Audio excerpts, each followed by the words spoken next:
can't believe I haven't found anything yet. There have been thousands of makers before me. You'd think one of them would have fiddled around with the soul before. It feels like everyone and everything around me remembers where they've come from better than I do. But the only memory I'm concerned about is that of the storms. Where do they come from? And where do they go?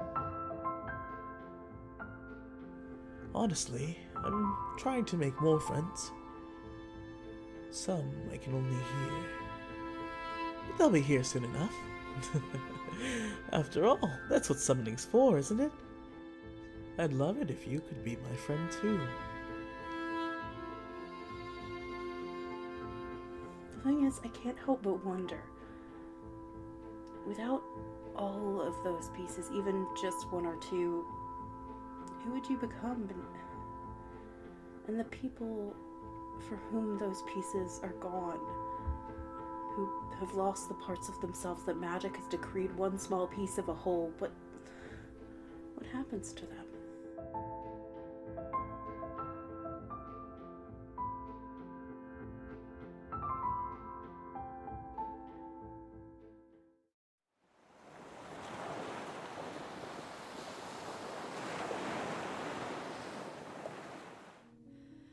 Hello everybody, and welcome to Session 4 of Fraying Threads, an Invisible Sun campaign using the Invisible Sun system by Monty Hook Games.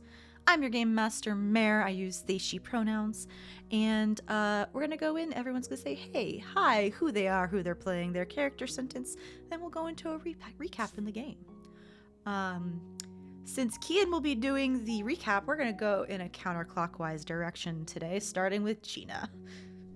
Hi, I'm Gena, she, her. I am playing Sophrona, who is an established ardent of the Order of the Vance, who is adored by the sea, who's also she, her. One of these days I'll remember that character sentence, but... One of the harder parts of the game, remembering your character sentence. You'll get it by episode 12, it's fine. Victor. Hello, everyone. My name is Victor. I use a lot of different pronouns. Try them out. We'll figure them out. I play Ray, who uses he, him pronouns, who is a bizarre ardent of the Order of Goetica who disgorges creatures. And they're beautiful. Gilly. That's me. I'm Gilly. Oh, look, it's Gilly on the interwebs. And I play Lace, who is a bizarre ardent of the Order of Weavers who splinters into fragments. Everybody please clap. Thank you. Thank you. And last but not least, we have Kian, who will also be doing our recap. Hello, my name is Kian. My pronouns are they, them, theirs. And I am playing Aspen, who is a connected gallant of the Order of Makers who walks with a secret companion. I will pull out my notes because I did take notes last time. So last session, a lot of us found out a lot of things. Lace, friend, not quite sure the connection. We don't know the connection yet to Frankie, but Frankie made it back for a little bit from Shadow, and Lace found out that perhaps she might have taken Frankie's missing piece, which is very dramatic. We were all very shocked and scared about it. So we're getting to watch Lace's villain origin story. We'll go to Ray first because there is a ridiculous flower overgrowth happening near Ray's home. And we were all lucky enough to be gifted these flowers, and Ray brought a bundle over to Dracera when we had dinner at Dracera. And oh my god, I'm blanking. Alana, I was gonna say Amina. Alana's place in the dollhouse with the wrong cat, which is terrifying, but super cool. And Dracera said that these flowers actually caused the destruction of her home and insisted that we burn them. And that caused a lot of tension in the group. Ray was feeling really upset about that. Aspen was really sad for Ray. So it was a very awkward moment. We eventually came to a general understanding that Dracera is going to reach out to the king of her home to see if we can get in contact with this person to try to figure out more about these things. Sophrona went home after that and did burn the plant in the bathtub because Sophrona was like, absolutely not. Dracera said, burn it, so we're going to burn it. And the way that Mare described this was that Sophrona kind of got the spiritual essence of a plant reaching out, which I thought was really cool and casually terrifying. And then Aspen kind of shared a little bit about their friend Brady, who is passed, who is very important to them. And they learned that the little crystal thing that they found in their vision, they saw in their vision, is called the Heart of the World. No idea what that is yet. A world. A world. Of a world. Sorry, not the world. There's a lot of worlds. There's a lot of worlds. So yeah, that was kind of the adventures that we got up to. I'm really excited about this session. Because I completely forgot, is there any downtime that anyone would like to talk about that they did in the past week? Also, if you didn't see it, please add 1 week of income to your downtime. But would anyone like to talk about what they did during downtime? I, like I always do in downtime, went to research stuff about time because I have a new theory. Lace has a new theory. Well, no, this is actually truly me having a new theory, which is that I went back to take the shard because the shard doesn't exist here. So in order to get it, I had to go to a time when the shard existed. So I both caused and solved the problem, but now I've created a new problem. But anyway, all of this to say, I went to the little free library in my travels and found a book about time magic, which is very scary and I can't do. Anyone else? I told Trudy about the plants. You did tell Trudy about I the did plants. tell Trudy about the plants. The little flowers. Yes. So we are now looking out for this. I love this. There's just a whole paragraph about it, but it's just that's mostly it. I told Trudy about the plants. She's now on watch for the plants. But you guys don't know that. Ray went looking for a way to get to the half world and failed, and is very upset about it. However, I have made a lot of movement on trying to make sure that Songbird can get somewhere. Kian, did you want to talk about anything that Aspen did? I will. I love that we are all going rogue in this. The most divided party.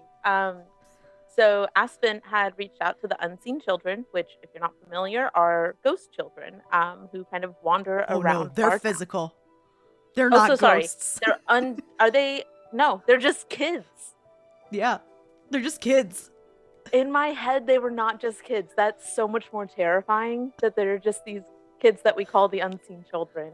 Aspen leaves candy for them places and had asked them about, I can't remember there are these books that went missing that Sophrona and Aspen discovered are missing from the library that's not supposed to let people check out books. And so Aspen had asked the unseen children about that, and they came back with some little doodles. They have like 5 pages of doodles that show different kinds of flower humanoids with possibly a book around them.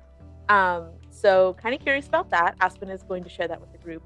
Aspen also decided to crash a party. Aspen is a little adventurous and decided to specifically crash a party where Adastrea Chauncey might be. And in the last session, we found out that Adastrea is the new owner of Ink Swap, where Ray will have an exhibit. And Aspen has some strong feelings about her.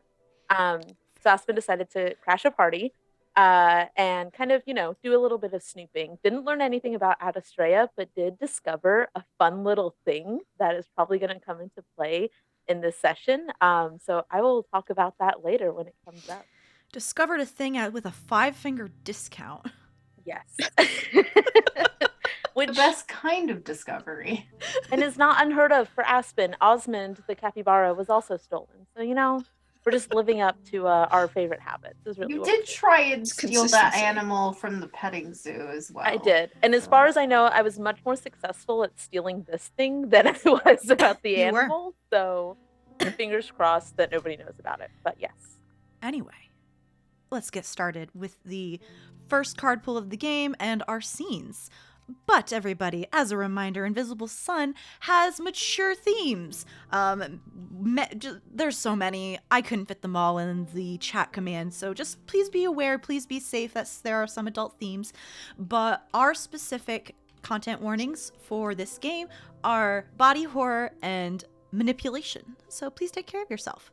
Also, if you want to tip us and show us how great we are, not expected, but appreciated, you can tip our pally right there. Anyway, first card of session 4 on the Silver Sun. I have pulled the A Noble Truth. I have a value of 4. Secrets, Ravens, Books, and Flame. Meanings truth, searching, futility. The Raven stands watch over the unknown. As we strive for understanding, the closer we get to truth, the farther away it becomes. We know this to be true, but only after we've made the journey. The truth we learn is that we cannot actually know the truth. At the very heart of the Secrets family, the unknowable truth is the ultimate secret, the secret that cannot be, by its very nature, learned. But still we try anyway. It is futile, and yet it is productive. Even when you climb an infinite mountain, you're still moving forward. Indigo magic is enhanced and gray is hindered. We start out this game with magic, as Vizsla are wont to do. Kian, you are attempting to make something today. And then, if it succeeds, you're going to go see your friend William and hopefully rise in the ranks of the Order of Makers. Would you like to tell us what your workshop looks like and what you are making today? And we'll get started on those roles. And also what you're making. Here's my workshop description. Oh, my workshop and my library are combined. So there's not a whole lot of books, but anything that's there, it's pretty cluttered. Aspen is not very organized when it comes to actually making things. The workshop is pretty simple. It's just a large work table. There are shelves with different ingredients and materials, and then there's a nice little bed for Osmond if Osmond wants to come and keep company, and enough cleared out space that Delia can hang out, who is my secret companion, if anybody has not been aware of that, or this is your first time tuning in. And even though she doesn't need the space, I just like to make sure she's got enough space where she can kind of see and watch as I'm doing all of these different things. And what I'm trying to make today is a ring made out of glass that will allow me to use an effect to communicate by telepathy if I'm touching somebody, which I think will come in handy since I'm starting to get a little sneaky and since everybody's going rogue. So. Yeah, so what is your craft of choice? So I am going to I have a kiln, or not a kiln, but like a really heated, I don't know it's what called a glory hole. I have watched a lot of Blown Away, and I have had 2 of my past players also be glassmiths. This is amazing. I have a very impressive glory hole that is in my workshop, and I'm going to grab a hunk of glass, start melting it down, and starting to form it into just a simple ring that I can wear on my finger. And what is your first ingredient for your level 1 check? My level 1 ingredient is going to be spices, and I'm actually going to use these to add a little bit of color and texture to the ring itself. I believe you have a one level in glass. I do. So you will automatically succeed. Yes. Your item, are you still doing a 0 to 4 depletion? I am. Okay. So that will just be a level 3 effect. Okay. So that will not change. It'll be a level 3 effect, level 3 item with 0 to 4 depletion whenever you use it. What is your level 2 item? My level 2 ingredient is going to be elderflower stem, and I'm going to sort of bend that into the part of the ring that actually loops around my finger. You have 1 level in your glass blowing. Are you going to be using any intelligence, Bene?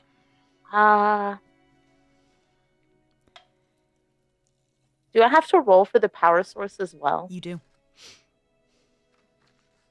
I'm not going to use it yet. You need to roll at least a 1 on the die. Okay. I checked my dice earlier today, so y'all hope. Ooh, that's a 9. You succeed. And what is your level 3 item? Level 3 ingredient is going to be a crocodile heart, which I have a very now sketchy search history because I was like, how can I implement this since I have a really concerning search history on my computer? But I would keep it in formaldehyde to preserve it, and formaldehyde is very flammable, so I'm going to use that to make sure that the flame does not go out. That was the best I could come up with. That's really cool. And a very unique way of using an item, an ingredient. Are you going to be using an intelligence bene here? I will. So you need to roll at least a 1 on the die. That was a 2. You have succeeded. Now, for a maker's item to work, you need a power source of magic. What is your power source? I am using Moon Fox Brain, which is just solidifying Aspen's desire to acquire a Moon Fox. But yes, I don't have I didn't come up with a specific way that this is a power source. It's just magic. It's magic. So this is a challenge 4 ability, a challenge 4 check. It is always 1 higher than the level. Okay. So will you be using an intelligence bene here? I will. Will you be using any hidden knowledge or anything else? No. So you need to roll at least a 2 on your die. I don't remember which one I was rolling, and it's doing me well. Oh, that's a 7. I thought it was a 1. That's a 7. Yes. So tell us about your item and what it looks like when you are done crafting it. Aspen is a very showy person, but this is actually a really simple ring. And where a gem or something might go, it's just clear glass, and it's kind of got the texture from the spices. And definitely Aspen spends some time just holding their hand out and admiring it, and just showing Kelia and showing Osmond, and is very excited. It's so pretty. Thank you. I tried really, really hard on this. You I'm did so really excited. good. I like it. Thank you. Thank you. I'll see if I can try to make you one. I don't know how that would work, but I'll try my best. It can go on my knick-knack shelf. There we go. And immediately would kind of start jotting down okay, this is what worked and this is what didn't, so they can make one for Helia. So your item is done. There's only one thing left to do. And that is to go visit your friend William Belland, this older gentleman, I think 5th degree maker, who booby traps his house to high hell. Have you told him you're coming? No, not at all. So, probably after several days, because this takes the whole week, by the way, because this is, I think it's 3 times 3, every 3 days per level, or 2 days per level, or something like that. I think it's about 6 days, if I remember correctly, for level 3 item. So you're tired of after working on this labor of love. As always, William's house is this very large mansion, several stories. You are pretty sure that the statue of a centaur rearing up is new. Who knows what that is going to do if something happens, but you don't remember that last time you were here. Okay. And you approach the front door. Because I'm tired, my will to be reasonable is significantly lowered, so I spend a lot of time in front of that statue, just thinking, should I touch it? I ultimately do not touch it, because I know better. I was going to ask if you decide to touch it. Very tempted. But I will go and knock on William's door. And last time I was here, I very loudly announced myself and was calling, and I'm exhausted. I'm just knocking. I seem very much like a mellow person right now. William moves slow, as always in his old age, and several minutes go by before you eventually hear him shuffling down the hall of his front entryway, and opens the door, like, at first very confused because he wasn't expecting anyone today, but as he sees you, his face brightens. It's like, Aspen. I hold out my hand. Did you get engaged? I wish. I don't wish. I don't know that I would want that. No, I made this, and I think that you'll be really impressed with it, and I wanted to come and show you right away. I was about to say, my second guess was you look tired and I understand the exhaustion of making very well. Yes, I have not slept very much the last 6 days, but I think I did really well with this one. Is this your submission to advance? It is, and yes, and Aspen is like more nervous than William has probably ever seen him. I'm sure you did wonderful. Come in, we'll get some tea. It's not going to be anything fancy, as much as I'm sure you would love it, but... That's all right. What happens if I touch the centaur? Oh, you get teleported into the red. Don't touch it. I, Kian, am really disappointed that I didn't touch it. Aspen will just nod and follow William inside. You don't want to be stranded in the red. It could have been fun, though. It could have been so fun. You want to deal with demons who will tear you bits to bits when they see you?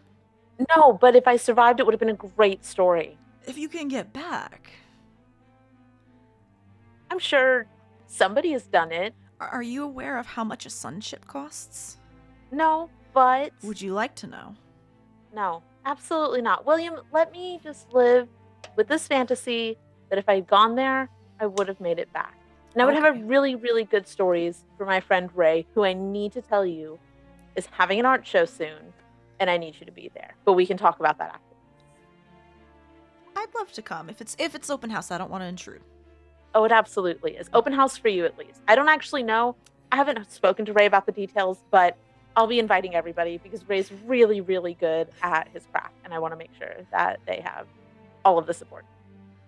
I'll keep that in mind. Just let me know when it's coming up and give me the details.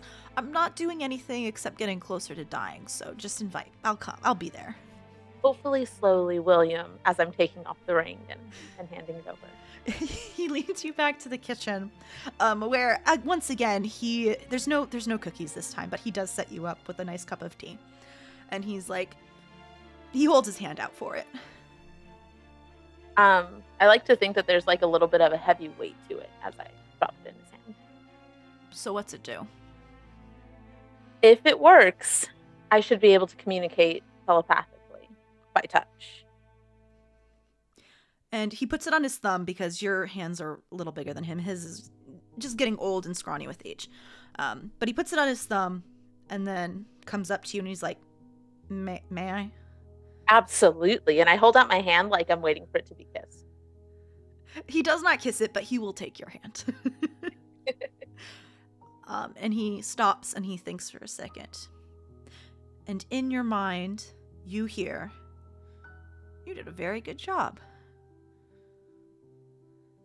I just stay quiet and I start to smile really big. And then you feel the mental presence like back up a little bit and just like before it disappears. And then he'll take off the ring and hand it back to you. Do I pass? Do I get to? You do. And I'm going to be honest. There isn't any real pomp and circumstance for going from first degree or second degree. If you want pomp and circumstance, you should become a goetic. If you want stuffy ceremonies. I don't think all goetics are stuffy, but I appreciate the note. Their ceremonies are stuffy. I have friends who have told me about the ceremonies. Terrible robes, long hours. Yeah. Pomp and circumstance has its place, but I would much rather be here with you, William. Thank you. Before you go, though, I do have some stuff to tell you. What do you know about the Order? I know. Is this what Aspen knows, or are these the notes? Because I have the notes. This is what Aspen knows. Okay. I know that we make things. Mm-hmm. I know that it is important to us in a strange kind of way that people don't really know what we do past that. And it's kind of fun to trick them a little bit and say, sure, we're in charge of a lot of things. And I don't know if I actually know how much power we have, but I like the gentle lying part. I think that's a lot of fun. That's a great way to put it, because you're going to learn a little bit more about the order. So, you know how when you became a journeyman, and you, before you really dove into the craft, there was like 4 different big pieces of information that contradicted each other, right? Yes. Yes. And then when you became a first degree, you learned a bit more, saying, yes, we set the standards for crafting objects of power, and we regulate the buying and selling of those kinds of items, correct? Yes. Well, here's where more of it comes in. We don't just do that, but we are a bit more organized than we say we are. And if you keep working towards your higher degrees, 3rd, 4th, 5th, 6th, you'll learn a bit more. Do I have to be organized? Just, you do what you want, dear. Okay. You don't have to be organized, but the order is much more organized than we let on. And he gives you a wink. Does this mean that I'm breaking rules by coming to a 5th degree maker for tea and gossip? No. Okay. That would have been fun, though. I would have liked that. And even if you were breaking rules, I wouldn't have told you. Thank you. Because who knows what's true? Do I get any other secrets? Who's in charge of us? Aspen just starts like rapid fire asking questions to see what they can get. He smiles coyly and does not answer any of your higher degree order questions. William. Put in the hard work and cheer up. I come to you with my secrets about my past life and my friend who has died. And you can't even give me a little bit? You can take it up with the people who are in charge at the top. You know that I won't do that. It's because you don't know. I don't. I'm trying to learn. But I'll go through the proper channels and I'll keep trying to make things. And if it's all right with you, I'll keep coming to you with them until I can't. Until I die. Until you die, which won't be anytime soon. Maybe I'll stick around as a ghost. Who knows? I would love that, please. And the two of you just talk more for the rest of the day. We're just shooting the shit. You're shooting the shit. Congratulations, you are a 2nd degree maker. Yes, thank you. I get to make more powerful things. Now, we get into the meat of the session. Lace, what would you have told everyone else about what you have learned? And when would you be leaving? What does this all look like? I feel like, if we may though, can we start this at Lace's house? I don't think we've had a game start at Lace's house yet. Probably not. Yeah, everybody can come to my cliffside home. I say cliffside, it really is like literally cliffside. The cliffside is her home. And it's basically, it looks like part of the cliff is just made of glass because that's her home with the windows on the front. So it looks out, and I imagine if you have a fear of water, going to Lace's house would be very traumatic. But yeah, I think Shard gets the door. No one sees Shard open the door, but the door opens and Shard is there. Hey, what's up? Whoever's there. Osmond is. Just Osmond. Buddy! He'll jump on Osmond's back. All right, let's go. I think. Sorry, go ahead, Victor. Oh, I think Ray would have walked with Kian. And Safrona also walk with that. Who knows? We'll travel in a pack. Yeah, he looks less distressed than last week. Yay!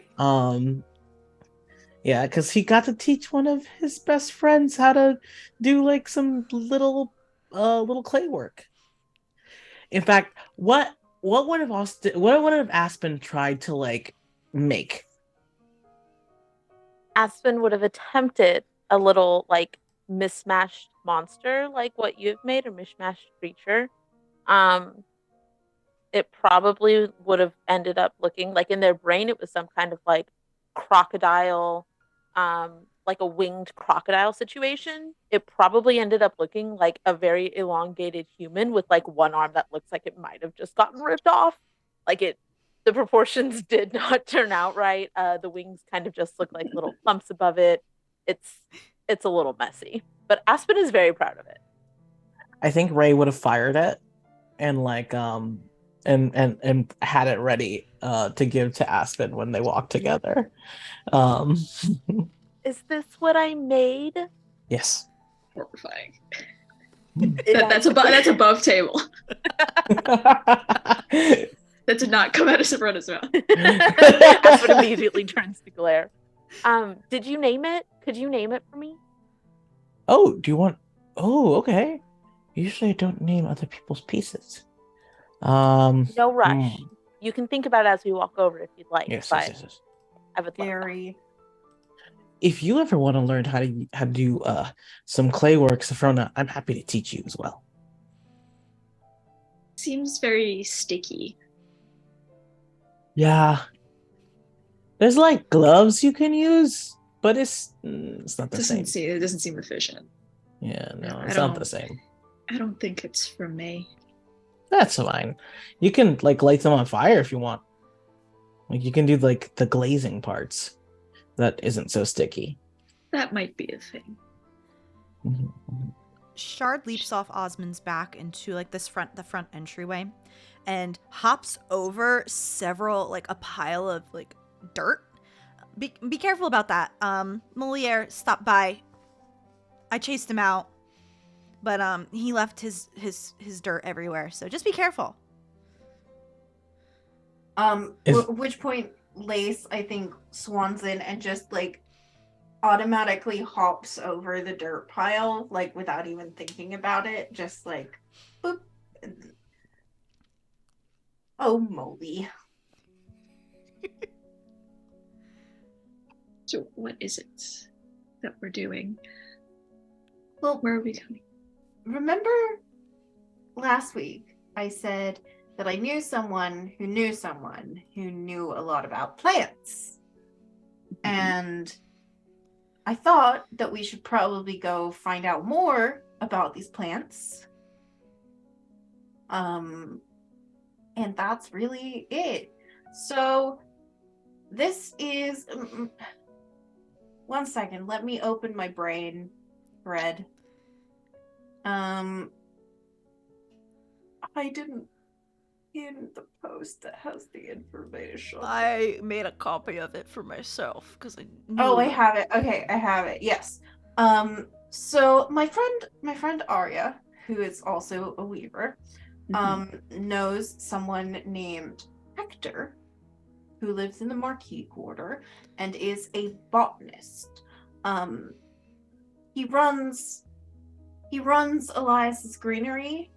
If you've Safrona, you may have heard of it. You know a lot of stuff about that area. I feel like we said last week I knew of the greenery. Yeah, Yeah. I don't think I know anybody there, but I know of the greenery. Yeah. I might have visited it every now and then, but It is the Yeah. most well like botanary plant shop nursery in the topiary district. yes. I know of it. So Hector may be able to tell us more about this plant and where it has been seen in the past and where it comes from. So I thought if everybody's amenable, we could walk over to the topiary district. Excellent. You're gonna have to take a train.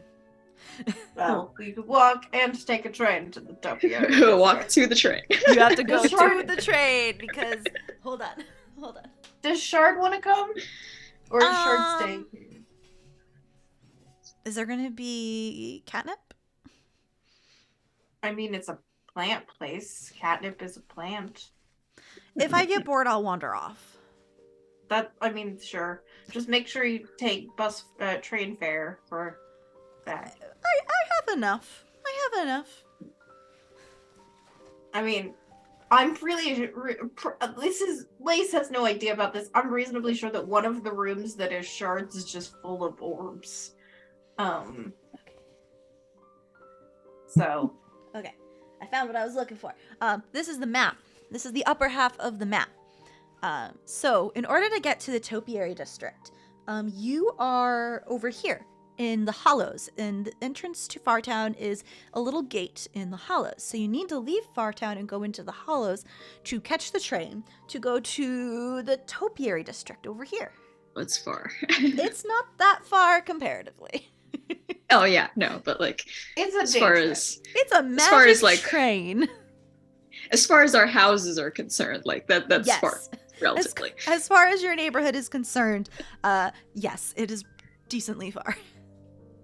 It'll probably take about like an hour at most to get there by train. Oh, cool. Okay. I don't think it's that far. I'd never actually determined, so we're gonna just say no. You're going from South Orlando to North Orlando. There you go. Perfect. So that is Not your Orlando, but just the tone just made me laugh. I don't know why. But yes, that is your path to get to where you need to go. Yeah, no, I'll come, and it'll be fine. I'll find some catnip. Just don't overdo it, okay? Last time you really overdid You're not it. my mom. I didn't say I was. I just don't want you to get a catnip hangover like you did last time. I didn't get a hangover. You were really cranky. Don't know what you're talking Isn't Shard kind of like always a little cranky? It's true. about. Is that in or Yeah. out of character? In character. That was Ray. Hey. What? It's not like a bad thing. He indignantly begins to groom his chest. His ... chest. It was either that or leggy high up in the air. That's very, I love indignity with no dignity. Lace, I have a question. Oh, sorry. Yes, that's me. I'm Lace. Sorry, I was trying to look up suitable shard photos to post. Yes. How can I help you, Ray? So, are we taking one of my plants over there so we can know more of the plant? Did you already take a plant over there? I didn't take one yet, but we do have some. I mean, you gave me one, so I have that. Okay. So I thought we could take that because that would seem to be the best course of action. All right. So question, does this plant, since it's been a week, what does it look like now? Oh, that's a good question. I mean, it's been surrounded by stone. I meant to ask this because I think that Lace took care not to put this plant near anything, because I think on the scale from Sophrona cautiousness to Ray gifting this plant to everybody, she's closer to the Sophrona end than Aspen, at least. I think you were able to burn it, Sophrona. It's still, Yeah. if you left it in your tub, it's still there as you left it. Though Yeah, but like, what does like laces look like? Since I presume I can see it now. Been a week. You've gotten more buds. There's more. It's not like overflowing, but there are definitely more. I think what Lace has done is it's been on in like a stone room. So I imagine that there's just a whole bunch of like cavernous rooms in Lace's home, and like maybe they change, or maybe there's just some of them that she doesn't use, and she just had this in one of them on like a sheet, and then like bundles up the sheet so that it's just like whoop. Just like imagining it in a blanket in the middle of a room. Yeah, It's like that's what I'm turns imagining. it into a bindle essentially. Amazing. Okay. Kian, Aspen's also has more. Wait, where did you put yours? Oh, mine's just sitting on a table. The only thing that I specified is that it's out of reach of Osmond, just in case it was poisonous, but because we didn't know. All right, then it's the same thing as Lace's. There's more flowers, but it's not overflowing. Okay.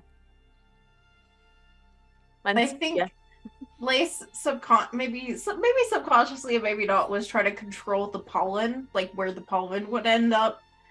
Because I'm fully expecting at some point for it to eat us. So, it happens. Where's the trust? I don't have The this problem.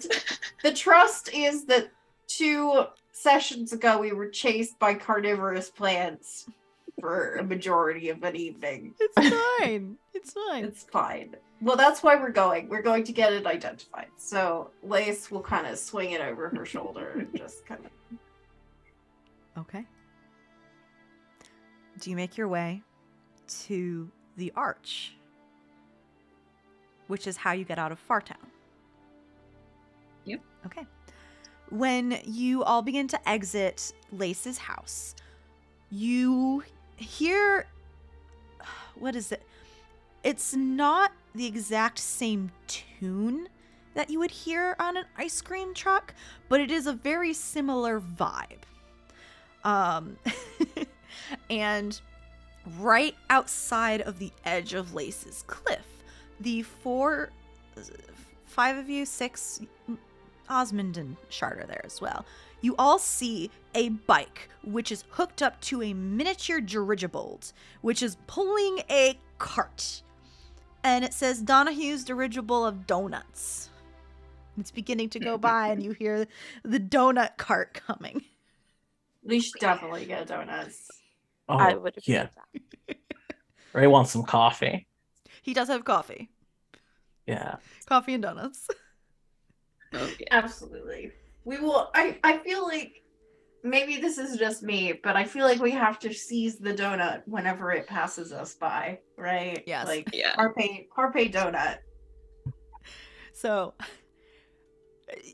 he is off the cliff. I mean, Ray's waving at him. Ray is like double armed, Donahue, Donnie!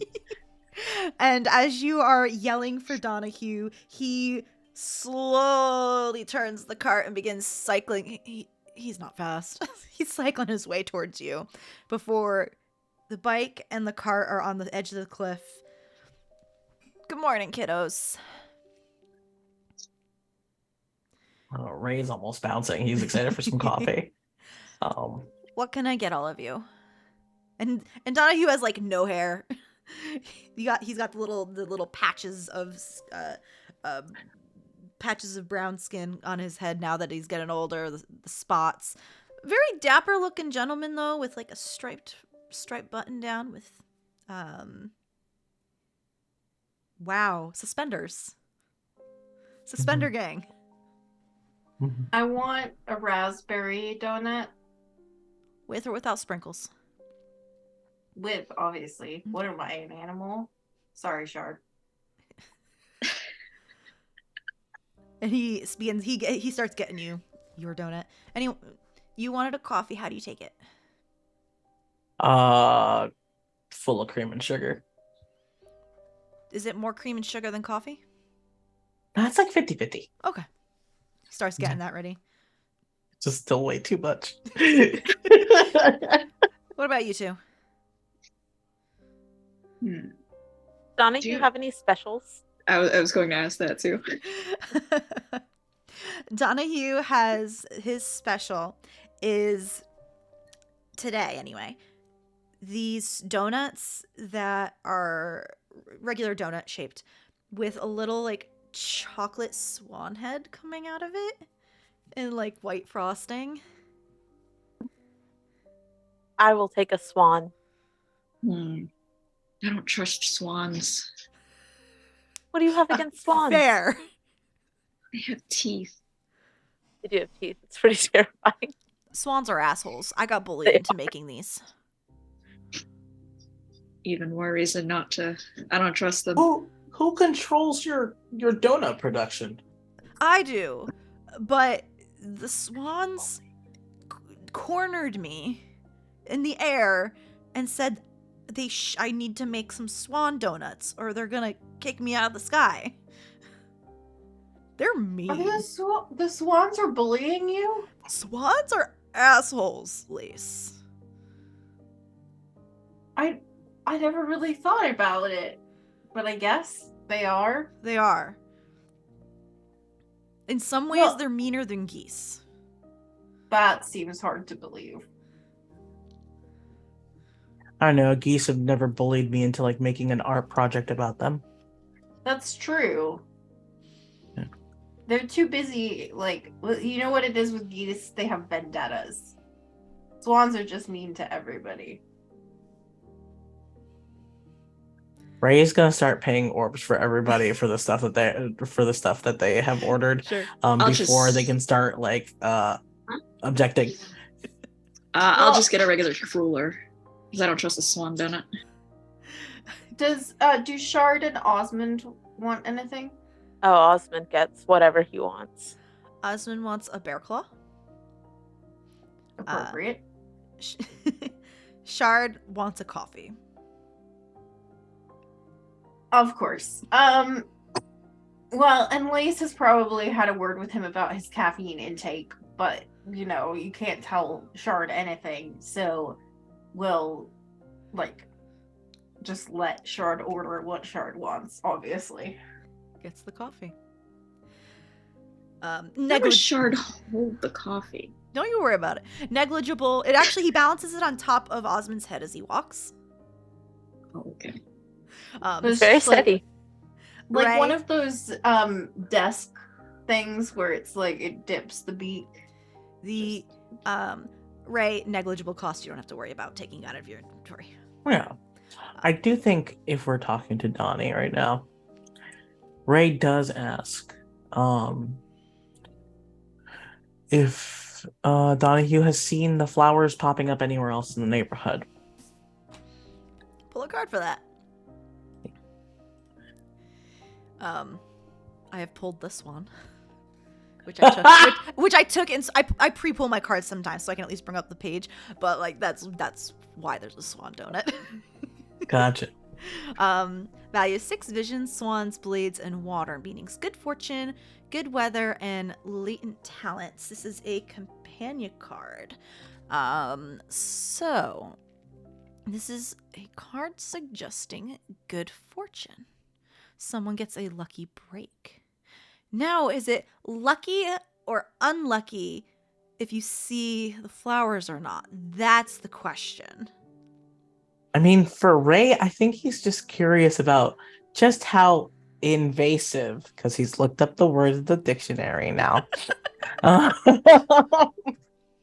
These flowers are. So I guess for him right now, because he's worried about what these flowers mean, Okay. I guess it would be luckier to not have them spread farther than the bog. Donahue thinks for a second. Now that you think about it, yes and no. I have seen the flowers. I've mostly seen them on your bog. They're really pretty, by the way. I think they're really pretty. I did see like patches outside the bog, but then I saw Trudy pruning.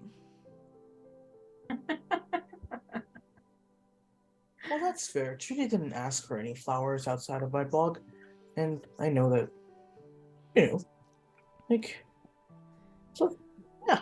They weren't Neat. near her swamp. Let's put it that way. But Okay. they were outside your home. Hmm. But other than that, I haven't seen them elsewhere. Okay. Anyway, Thank you, Donnie. no problem. Anything else I can get for you darlings today? All right. Back to the grind and the circuit for me. Have a safe day. Avoid those swans. I will try. They got their payments in donuts yesterday, so it should hopefully be fine. All right. The four of you begin to make your way towards not the false arch where Aspen lives, but the regular arch that leads into the hollows. What I'm about to say, I'm saying to the players, this is because this is your first time playing with me. But when you cross the arch from the dimensional space of Fartown into the hollows, this is normal, but you feel like you're being watched for a split second. But this happens every time you walk through, in or out. So it's not a new feeling, but it's something that happens every time. When you walk through, you end up in the hollows, the derelicts of Saturnine. There are shacks everywhere. It is set up right against the river, and you smell filth and feces and trash. And unfortunately, it's not pleasant to your nose. But this is where home is located. And you would need to walk through this area to get to the Saturnine Rail, which can take you to the other districts of the city. Is there anything anyone would like to do on the way?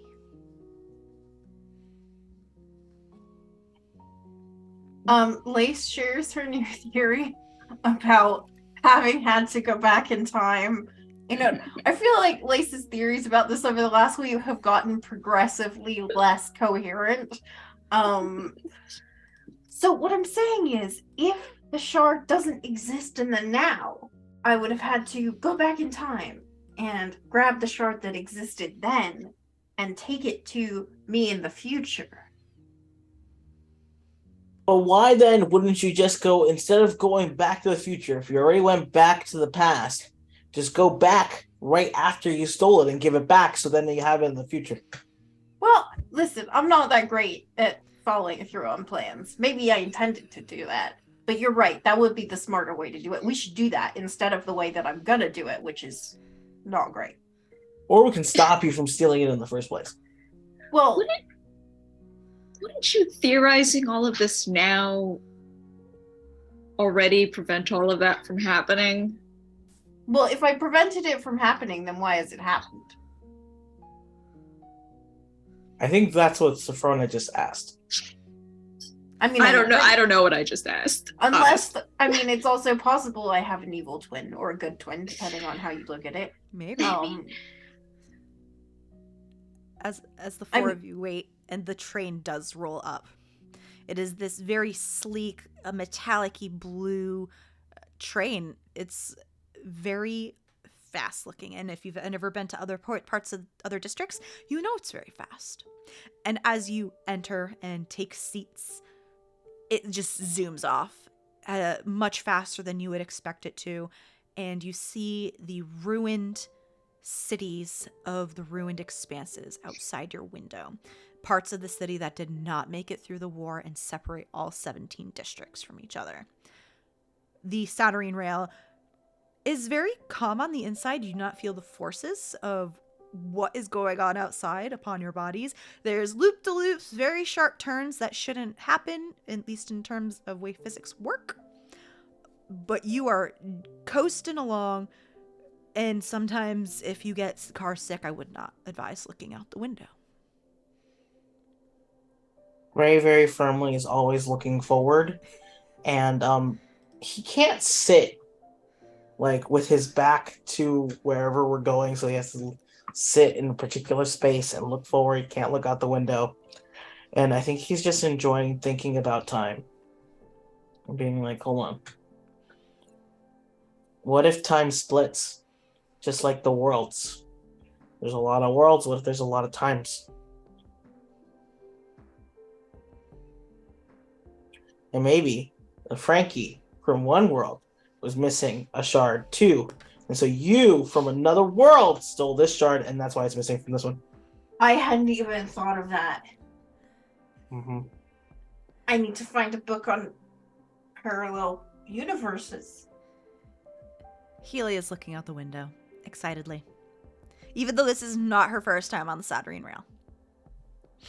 Because, yeah, Aspen, you're used to being on the rail. You go to the Marquis Quarter all the time. Yes. But I would, if I know that Ray is uncomfortable, like looking out the windows, Aspen would very pointedly like stand or be on one of Ray's sides, so that like if he happened to look that way, Aspen would be kind of blocking the view. Ray, super cool bros. As we're Sophrona looks so traveling- upset about the river of time and parallel universes. It's just like Timey-wimey bullshit. it's like trying to figure out how much of this is just everybody just saying words, or is this like legitimate proposed theory that we're thinking about? It's like Ray will never tell you which one it is unless you ask. I don't think she wants to know. The answer either answer is very upsetting. Like either way it's upsetting. It's just like Aspen, were you about to say something? Oh, while we're traveling, I would pull out the drawings from the Unseen Children and kind of spread them out and show them to everybody. yes. So these are crayon drawings. They look like they were done by children because they were. And there are like stick figures drawn out of green, and each one has the head of a different kind of flower. And in the background, I'm going back to my notes to make sure, there's like grass and a tree and a gray rock with scribbles on it. Do I think that that is just like texture, or does it look like they were trying to write something? Probably trying to write something. Oh, cool. No idea what it says. No, absolutely not. You think these kids know how to read?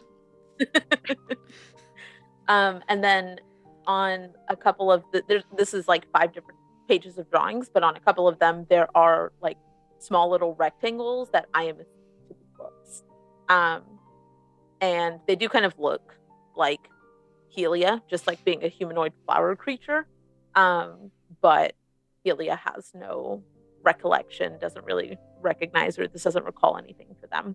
But yes, Aspen would spread them out and kind of show them to the group. What are these? So I reached out to the Unseen Children, and while as soon as I mentioned that, they would pull out some candy and leave it like in a little spot on the train. And I asked them if they had heard about these books that Sophrona and I saw that were missing from the library, and this is what they gave me in return. This is what I have. I am not, maybe it belongs to, or maybe it has to do with the king that Dracera is supposed to introduce us to, and these are more of the flower people, or maybe the flower people stole the books, or maybe the books are about the flower people. I don't really know, but I figured I would show it to everybody else to see what everyone else thought. I have a question. Okay. Is there one of these figures with their heads, one with goat horns, No. and a long dark beard? Nope. Okay, cool. I had a similar question. Do any of them look like anybody that I would know? Do any of them look like Dracera or any recognizable individual I would know about? They are reminiscent of Dracera, but Dracera is more so like carnivorous plants. But they do match the secret companion that Aspen has themselves. Yeah, okay. Yeah. So it just looks like of their people, but not like specifically. Yes. Okay. This one kind of looks like an elephant if you like look at it upside down. It's true. It's They're true. not the best at drawing sometimes, but they try really hard. So No, it's pretty good. It's good. The Unseen Children are cryptic because they are children. Yeah. Not because they're trying to be, but because that's just how kids are. Yeah. Answering complex questions. Fair. Worrisome indeed.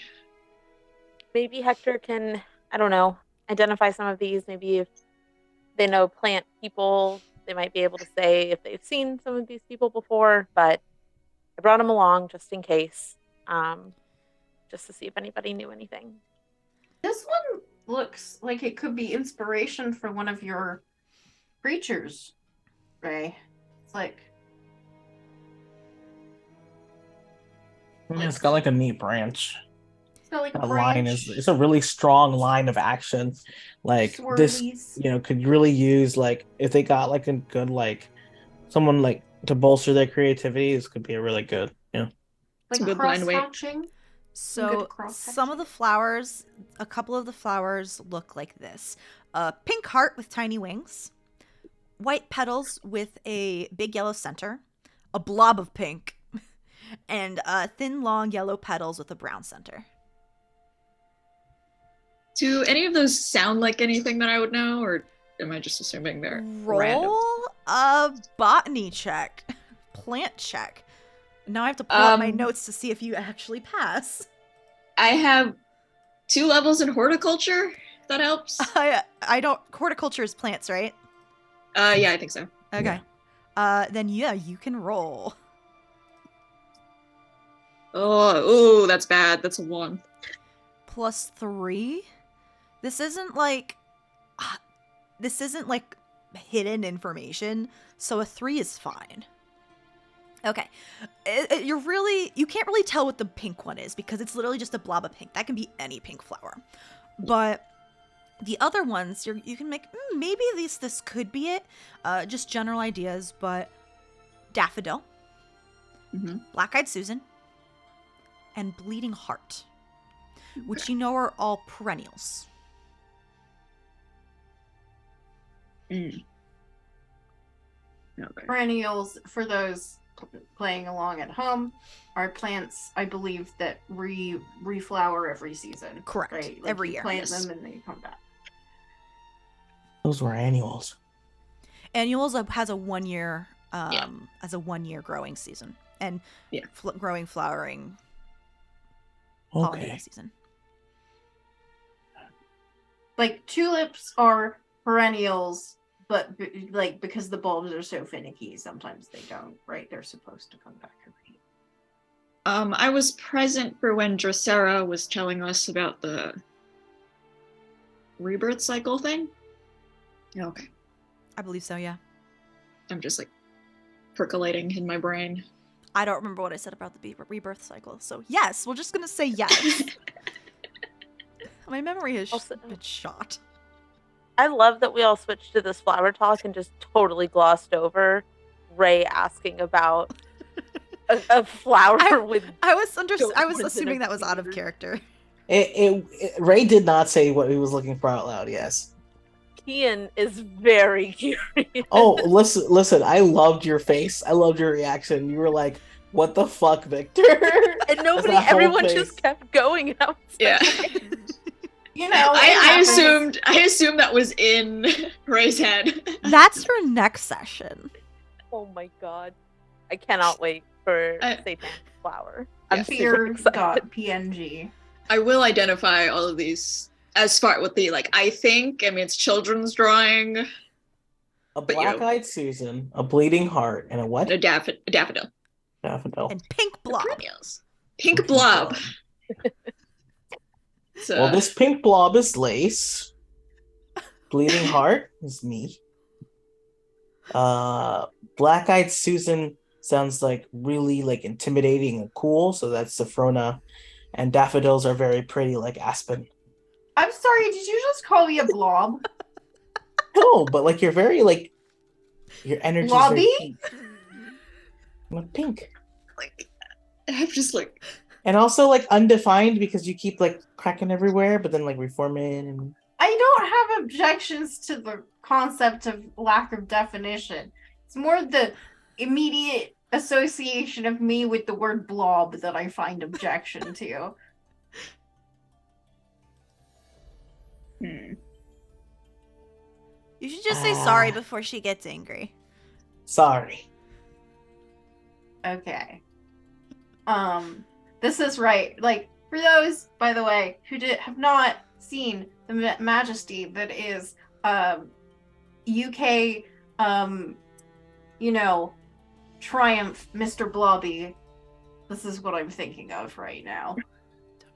Mr. Blobby, one of the great treasures of the United Kingdom's children's television. Oh, I know what you're talking about now. Yeah. I have no idea, but I'll learn about it later. Yeah. We'll post that during break. Yes.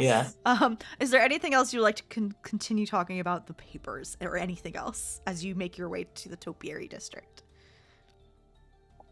Nope. Ray has just made these arbitrary connections to the four of us as flowers. I'm sure it's not an issue at all. Absolutely not. Fighting for his life, defending. So, the rest of the trip goes fairly smoothly, at least on the interior. The outside, not so much. You come pretty close to a couple of crumbled buildings at some point. And eventually, the train stops very smoothly into the station in the topiary district. And the topiary district is exactly what I say it is. As you step off the train, you are just met with so much green, even more so than what you have been seeing in the botanical spiral Sophrona. It's quiet. You hear the wind blowing throughout the trees and rustling throughout the leaves. Hedges are everywhere. Cut hedges in the shape of so many different creatures and animals are all over the place, with the occasional stone monument and benches. It's very quiet and very still. You don't see many people on the streets. And hedges weave throughout the entire place. You do not see a straight road to be seen. Is this another maze? I don't. Well, I didn't get directions, right? Like, there's no. I don't. Did you ask for directions from Arya? I think I sort of assumed that someone would, because Arya said that it was like the most famous nursery in the topiary district, and I think Lace probably assumed that someone would know the way. Do I know where it is? Have you been to the topiary district before? I don't think so. Then I'm gonna say no. I think Aspen would have. I don't know if they've been exactly to the shop, but just because of Helia, just to like go and explore. I think Aspen would have been, but not frequently. Kind of vague. Once. You've been here once, basically. Yeah. You know that it's in X general direction, like north from the train station. Well, if we start walking north, eventually we have to hit it. Can we walk north if it's nothing straight? There's no path at all. There's paths. There's no straight path, but you can. Let's just say hedge mazes are common. Extremely common. Ray's gonna walk up, and I think he's also been investigating about the flowers. Not like seriously, but just he's gonna like talk to the bush because he heard the flowers like when you talk to them. And he's gonna be like, "Can you tell me where this shop is?" I forgot to pull the card again, so I'm gonna pull the next card on the blue sun. I have pulled the elusive sleep. Value of 6, vision, swans, blades, and water, meaning futility, worry, stress, and awareness. The richest noble cannot buy sleep. The strongest among us cannot compel its submission. Even the wisest person might lose a night's rest to anxiety. Still, when we're awake, we are aware, and that awareness can be crucial. The blue magic is enhanced, and red is hindered. Does this hedge talk to you? No.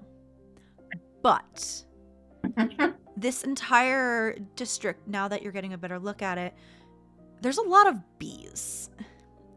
And some of the bees begin to buzz and begin to move in front of you, as if like acknowledging what you said. Ooh, friends. There's just like 5 or 6 bees like hovering in front of Ray. Bzzz. I think our friends know the way. And Ray's going to like gesture forward, like, please show me. And the bees begin to buzz off in a general northerly direction. However, being bees, they do begin to just fly over the hedges. But they do. And I would like someone to make a kind of navigation check to see how quick you can get there, because this is still a maze. I think it'd be fun if Ray's currently leading for. No, you know what? Ray's gonna look at Aspen and be like, "You got this." Aspen's gonna go for it. All right. Please roll me a intelligence check. You can use an intelligence Bene if you would so like. If you have any skills that have to do with navigating or survival, are you going to use any hidden knowledge or sortilege? I have an acrobatic skill, and that's the closest I've got, which I don't think you'll let me use. No. Did my Bene replenish from Yes. making? Okay. Then I will use an intellect. All right. That is a 3 on the dice. And so that is a 4. It takes an average amount of time. As you begin to follow Aspen through this hedge maze, now that you know they are there, you hear the buzzing almost constantly. The bees are pollinating flowers that are just everywhere throughout the district. Also at some point above the hedge line, you see a very tall rune-covered tower of metal, actually. And some poles rise above where you see a single-story brick building. And you just barely can read it, and it says Aetheric Radio. It's one of Saturn's 3 radio stations in the entire city. Neat. It looks very haunted. You see several ghosts flying outside, just chilling. Some ooze is on the plasma ghosty ooze is oozing down the side. And slowly, you hit some dead ends. You do need to double back, unfortunately. And you just smell all these beautiful flowers in the greenery. And it's about springtime outside of Fartown right now. So it's a comfortable temperature. And eventually, you find and exit the hedge maze. And you are in front of this extremely large greenhouse. It's 1 story, of course, but there are multiple domes. There's a couple buildings, and inside you see greenery and plants of all types. It is a complex of buildings, and it would fill a large city park, roughly. And there is a sign in front that says Elias's Greenery.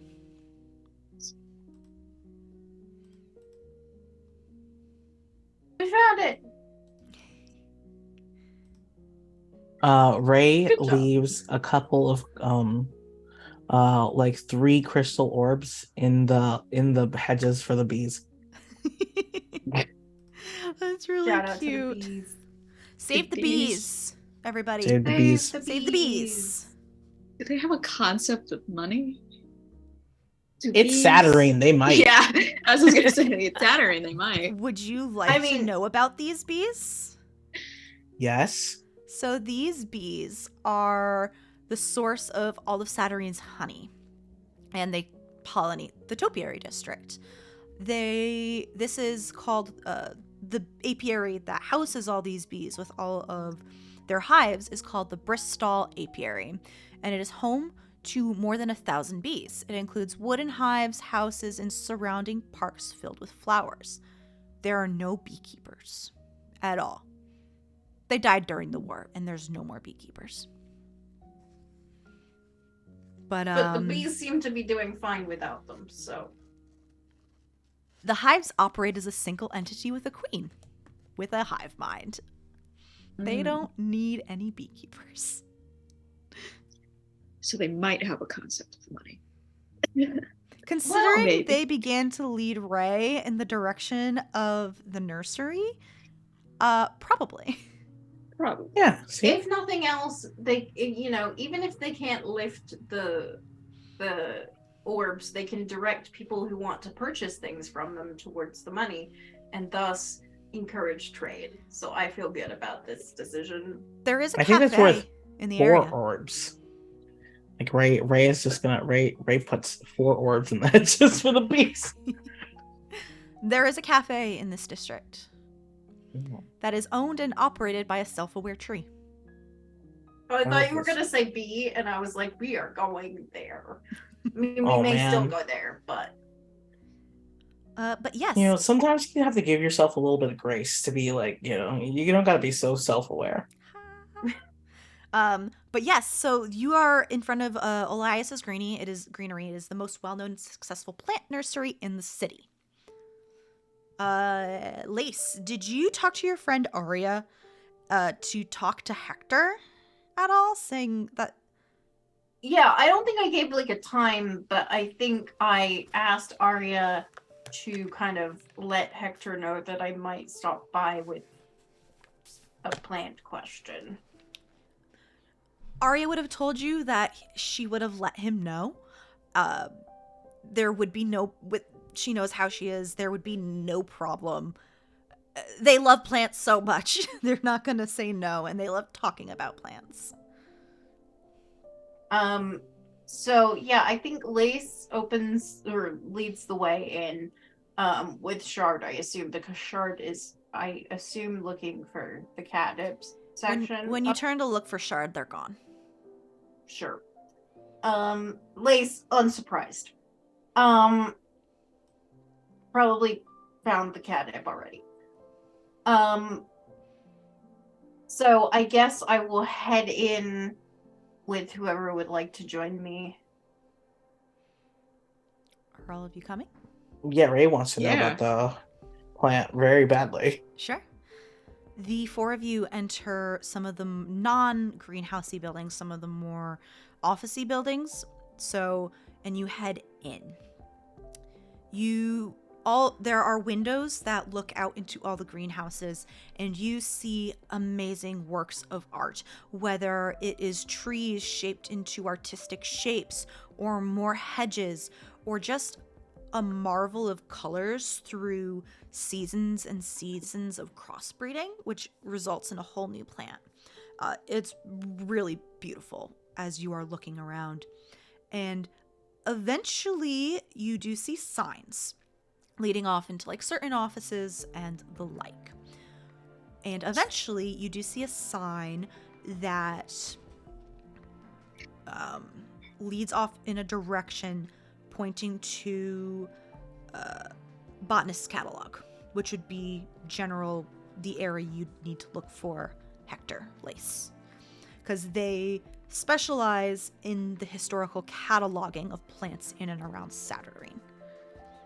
I will do so, and I will take care that my bundle is like bundled up, because I don't want to have like cross-contamination of like pollen or anything. I mean, Lace isn't an expert, but she knows what pollen is, right? She's allergies. Yeah, listen, let me tell you about allergies. No. So yes, I will kind of say, oh, I think is that a way? Gotta follow the signs. Couple doors and couple hallways later, you enter a door that has a little nameplate on it that says Hector Winograd. This is the person. Ray is gonna reach out and knock. Come in. Don't mind the mess. Opens the door and like offers for everyone to go first. Hello. I'm the friend of Arya's that said that they were gonna come ask you questions about plant things. As you enter, this is a very large room, and it looks like that this room is one of the domed parts of the building, not necessarily a domed greenhouse, but definitely larger open space that isn't stopped at one story. There are many plant species dried on the walls behind glass framed. There are also many, I don't know the actual technical term for it, but if you think about like a cake display plate with a lid, but for like plants and living animals, there's a lot of those with living specimens in them. You see drawers, you see books, and off in, it's not a corner because it's a circular room, you see a person who you can only assume is Hector Winograd because they're the only one in the room. They are kind of short, probably like 5'2", wearing just a very simple tunic stained with green and dirt. Their skin is very like a warm brown, and curly hair, dark brown, and 2 horns curving on the side of their head, and like a nice little groomed beard. And on their bottom, about to say the word goatee? No, but you're in the right track. And on their bottom half is furry and 2 cleft feet, and in shadow mythology, you are seeing a satyr. And I think this is a good place to take a quick break. Mayor, how dare you? If we go into the talk now, we're gonna go past break. No, yeah, I know. But how dare you? All right, everybody, we're gonna be back shortly. Please rest, take a break, take a walk, hydrate, pet your pets, and we'll be back soon. Bye.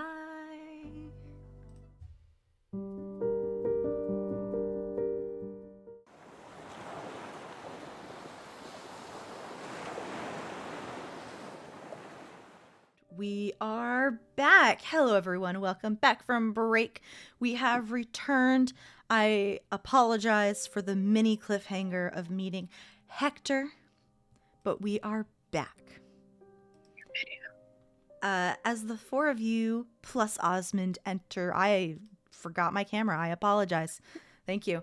As you enter this room, this beautiful room with all of these plants on the walls, some living, some dried, many books.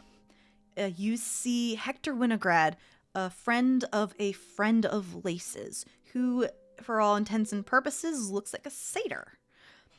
As you enter, he's on like the other side of the room, going through like a couple of books. And as you enter, his attention focuses on the 4 of you. Oh, hi, hello. Arya was telling me that I might get visitors eventually. Welcome to Elias's Greenery. What can I do for you? I'm really excited. I've been expecting you all week. Well, we have... First of all, Arya speaks very highly of you. It's wonderful to meet you. We had recently discovered a plant. My friend has...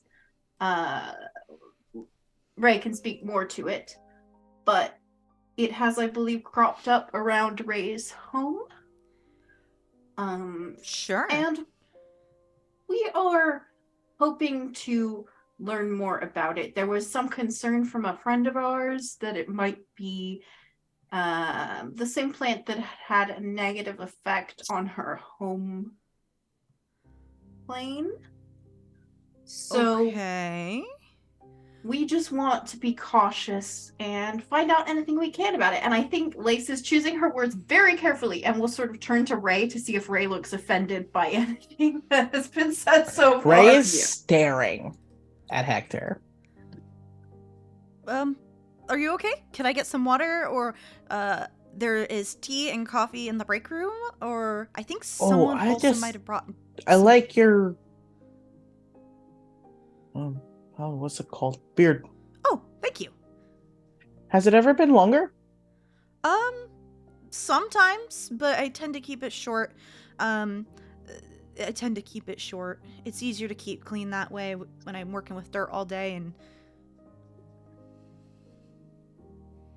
I mean, this is very nice. I can't grow a beard. Oh, I was about to say if you wanted me to recommend some products, I could, but Yeah, I mean, maybe. And like Ray is just very awkwardly like now like looking anywhere but Hector.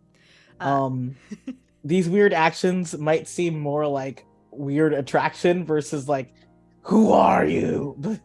you know. The click clop of his hooves on the floor echo as he begins to walk over to you. First to you, Lace, and holds out a hand.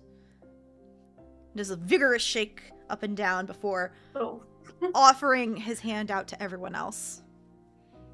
Safrona's not gonna shake his hand. It's a little What's what?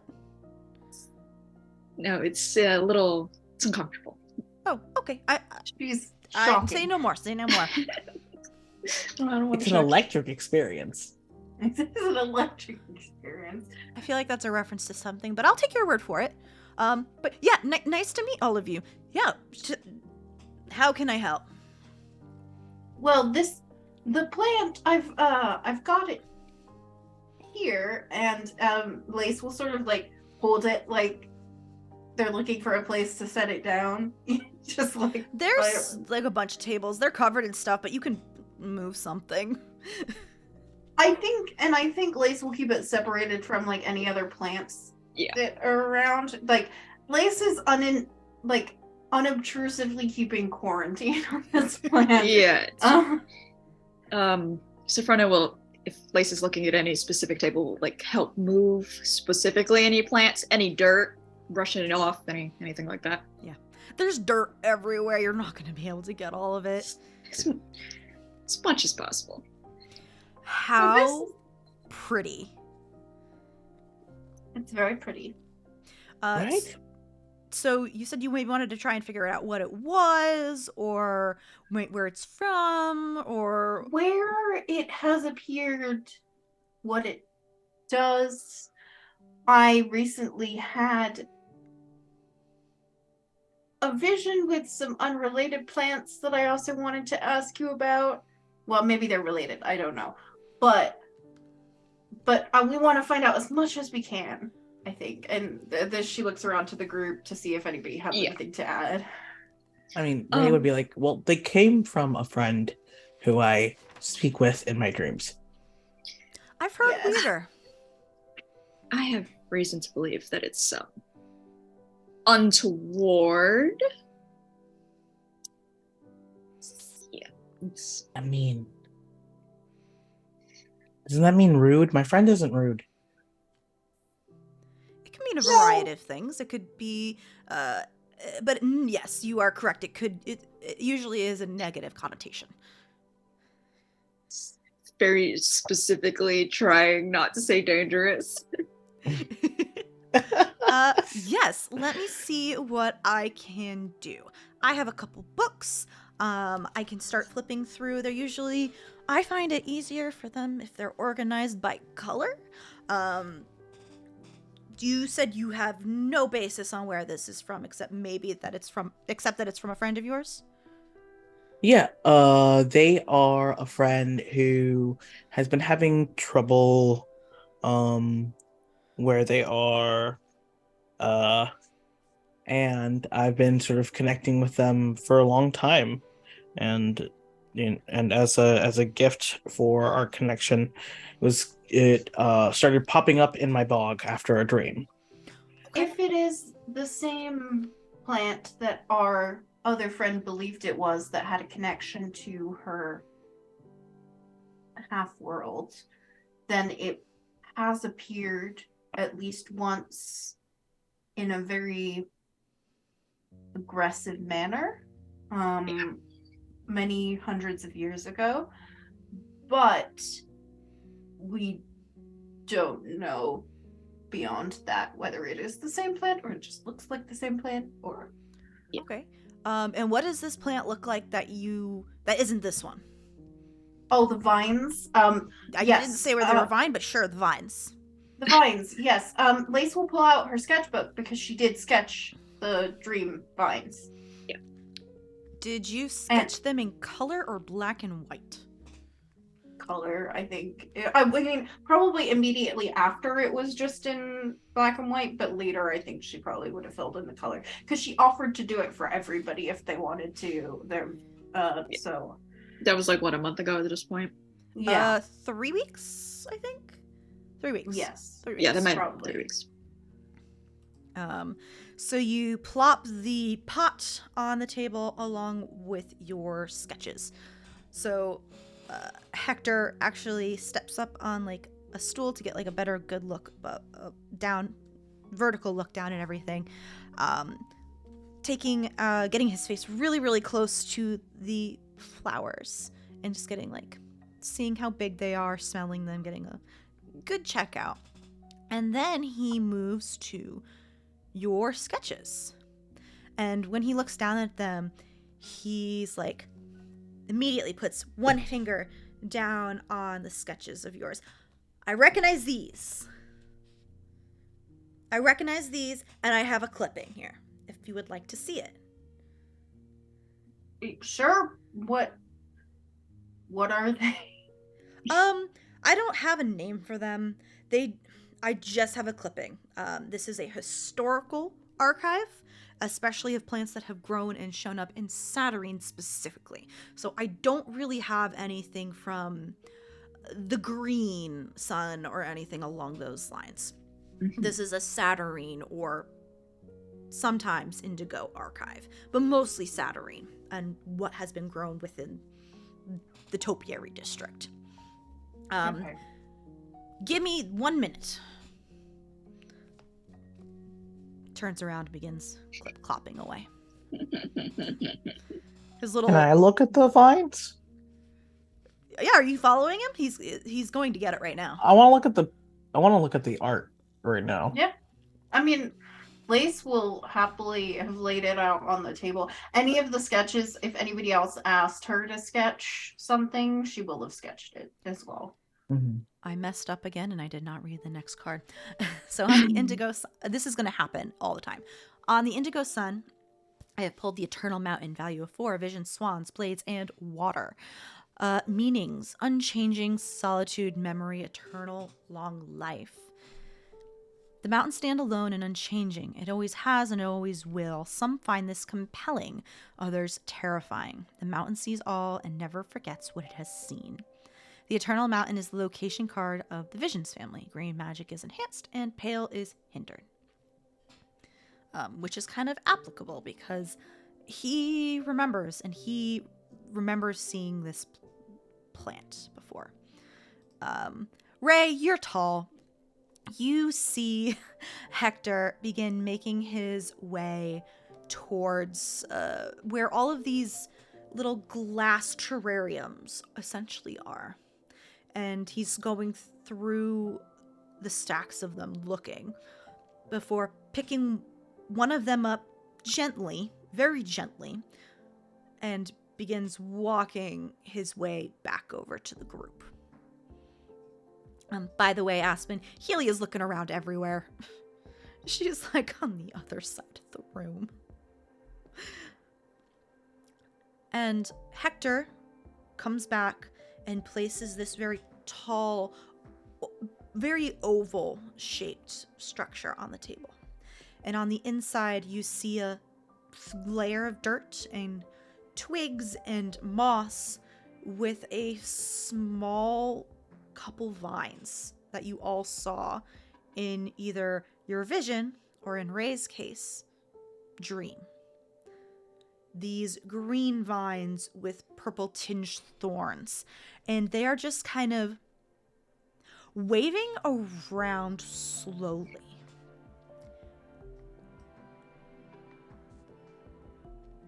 So, what is the history of you said this is a historical archive. Where have these been seen before? Ray, when Hector Winograd brings this plant out, Songbird attention's like alert, and you can just tell that through your eyes, it is looking at it, and you feel confusion and a lot of confusion and a little bit of worry. But to answer your question, Lace, he doesn't take the glass off. He leaves it self-contained. Well, several years ago, and by several years ago, I mean several years before the war, before a bunch of people left and, you know, the city got torn up, this showed up in the topiary district one day and started making a mess of things. And in your head, Ray, you just hear, "That's a lie."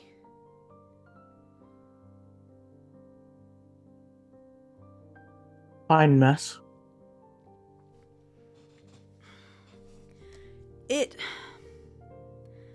Mess is maybe not the right word. We were able to contain it pretty quickly, a couple of my colleagues and I, but it was attaching itself to live plants and feeding on their nutrients. It's parasitic. We do keep it fed. It's a live clipping.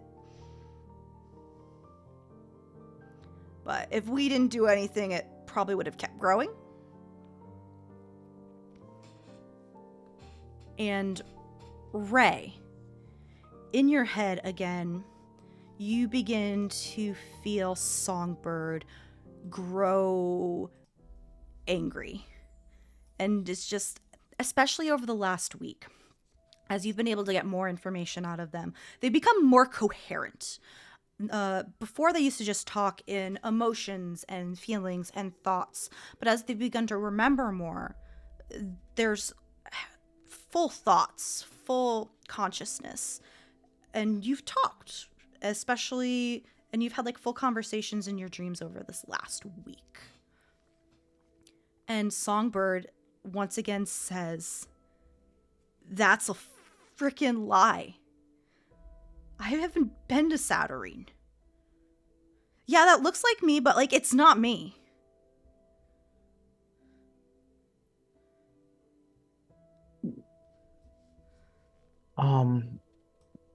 I think Ray looks queasy.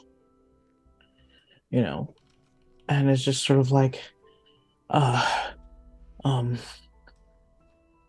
because I think Ray should have realized, but like this I think this independent thought, right, this discussion right here is confirmation that Songbird is some sort of plant or made up of plants. Mm-hmm. And that is complex in and of its own. And Ray is just sort of like, could this have been like a plant person?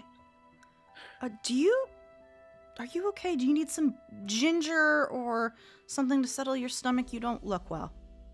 This is really important. This is really important. Could this have come from like a plant person? Maybe people, maybe like different sorts of people. Because Ray's mind is like, if it can be a different person, it's not Songbird. I mean, like Drosera, or maybe there's so many different types of people. Hector is this very handsome goat man. You. I'm a shark man, but I'm different from Bruce. I know of Drosera. We've talked a couple times, but it's possible. What kind of damage? It was leaching from other plants. Did it kill the plants? Or did you say heal or kill? kill? Kill. I don't know. We were able to remove it quick enough. What's the other plant doing? Are they on the same table now? They're on the same table. They don't seem to really be reacting. Okay. Sorry, go ahead. No, it's okay. Do you... The vision I had with Frankie and the taking of the shard and these vines being present was that in the topiary district? that I saw that vision took place? I don't think so. I think I said it was somewhere in Fartown. It was by like the reintegration or whatever. I can't remember the name of the place, but it was like it's not the Hendasa Justin? headquarters. Handasa headquarters. Has it? So Lace will ask it if it has ever been seen in that quarter, in that area. Not to my knowledge. This is the only clipping we have. We've just taken notes and kept an eye on it over the years, given it, nutrients and food, as you would do any plant. It just stays in its enclosure, to put it that way. But you don't actually know that the finality of what it was doing would hurt anybody. You just knew that it looked parasitic to you. Yes, that is correct. The plant it was attached to was a tree of some sort, and we did have to prune a branch, but how far it would have gone, we weren't going to test it. But it's just been living happily here for now. It could have come from a plant like a Drosera. It's entirely possible, but there's really no way to know for sure.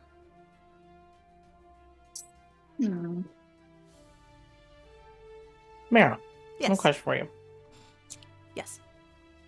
Is there, would I, as a character, know if there would be like a sort of potential demon who could talk to a plant for me? Absolutely. Whether it doesn't have to necessarily be a demon, you are not restricted to just summoning demons. You can summon from any sun. You don't have. Yeah, you can summon any sun. You could summon from the green sun. Yes, you could.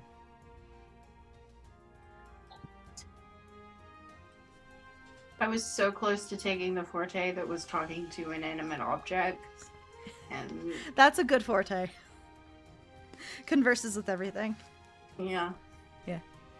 It's good. Are you gonna summon? I saw how are Aspen's Frona doing? Yeah. How are you all taking this conversation? This is a bit of a side thing. How visible? Well, first of all, are there any books on the table nearby? Yeah, that look absolutely. useful. That not necessarily look useful. He kind of like looked at the picture first and like focused on that one and hasn't actually grabbed any books that might be the flower yet. But there are books on the table. And just to ask now, how obvious is casting a cantrip? It really depends. If you're trying to be surreptitious, I'd require a check because just like any spell casting, you still gotta do the gestures and sometimes the verbal components. Okay. Keep that in mind for later. Yeah, absolutely. Okay. Is Helia reacting to anything? Is she still wandering around, checking out everything else? She looked back briefly at the commotion, but hasn't come back yet, but she is looking worriedly over at you. She hasn't really gotten any close looks. This is a cluttered room. Okay. I'm going to separate myself from the group and go over to Helia. Okay. You look a little worried, darling. Is everything okay? Well, I'm worried because I heard Ray get upset, and I don't like it when Ray's upset. Ray's really nice, and I like him. He is really nice. I'm going to look into that. Did you see the vine that they brought out?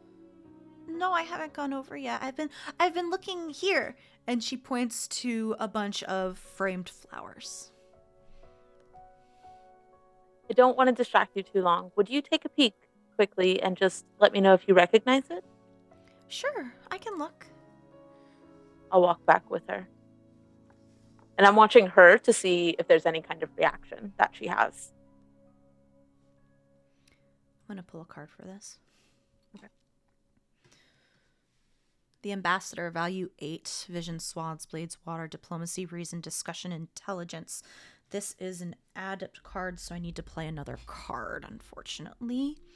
So on the Pale Sun, I have pulled the Misremembered Dream.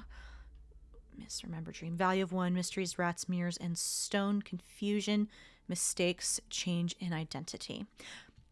As she approaches the table, you don't see any sign of recognition in her eyes. She just looks at it curiously. Okay. I kind of step away and gesture her over. I'll make sure that Ray is okay. You go back to enjoying everything, okay? Yeah, please tell him. I know you told everybody that I exist. Please tell him I hope he's okay, and that I don't like it when he's sad. So I'll tell a funny joke later for him. I'll let him know. And I'm going to walk over to Ray and place a hand on Ray's shoulder and just say, you seem a little upset. Is everything okay? I'm muted. Ray sort of like startles a bit at the hand because he was like so focused on something, and he's just like, "Sorry, I've seen these lines." You want to talk about this here? Tell us more. I mean, I've seen them in my dreams. That's why I'm confused. They're like safe in my dreams. I mean, go ahead. I am going to use the ring that I just made because I've placed my hand on Ray. Okay. Do I need to roll for depletion before or after? After. Okay. And I'm going to think telepathically to Ray. I crafted a new fun thing, and while I am touching you, we can communicate telepathically. And is there anything that you want to say that is not in front of this new friend that we don't know? Hey, Mare. Yes. Because this is in my head. Oh, good fucking point. Oh, good freaking point. Yeah, do you I'll let the conversation keep going. Keep going. Go, don't worry. Mm-hmm. Thank you for pointing that out to me. Yeah, I think Ray is just like, I think you feel before you hear, right? This wave of discomfort and confusion that has been like leaching, and overall is just like the first thought before he can sort of control what his communication is like, this feels wrong. Everything feels wrong. And then it's just like, these vines, they're like my friend, but we're friends. You hear Kian, Aspen. And I don't know what the goat man is saying, but he's not telling the truth. That can't be me.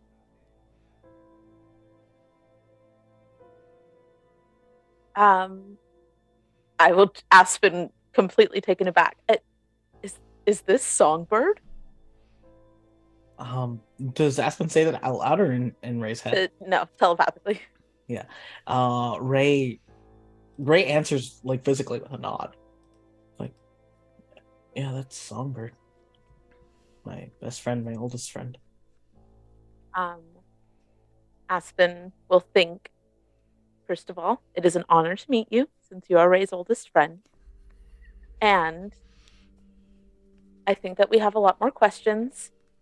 I'm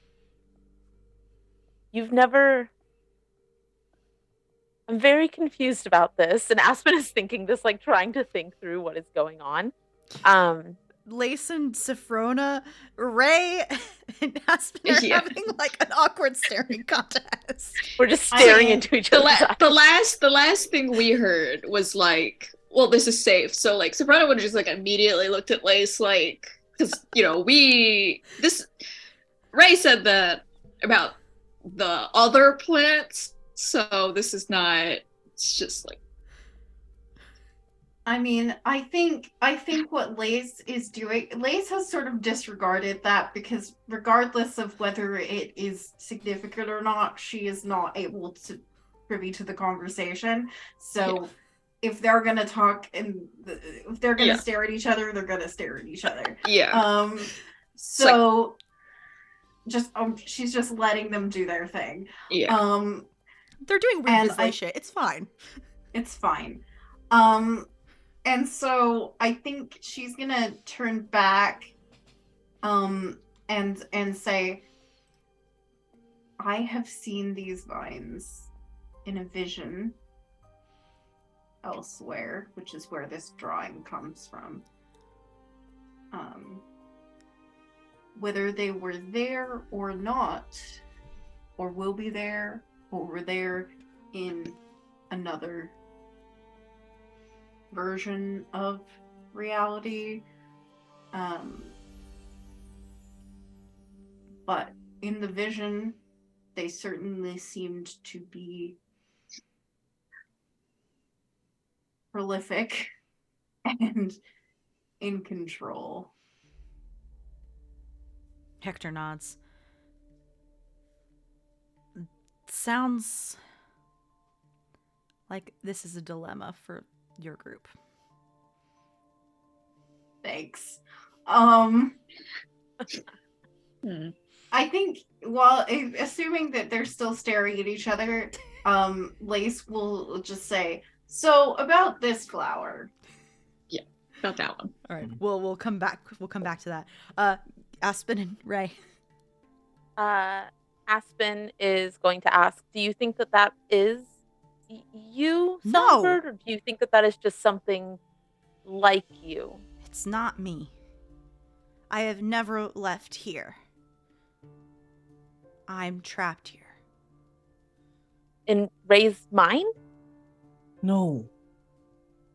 Somewhere else. We don't know exactly where. And I've been trying to help Songbird get out. Okay. And if I don't get out, I will eventually die. I don't want to die. Okay.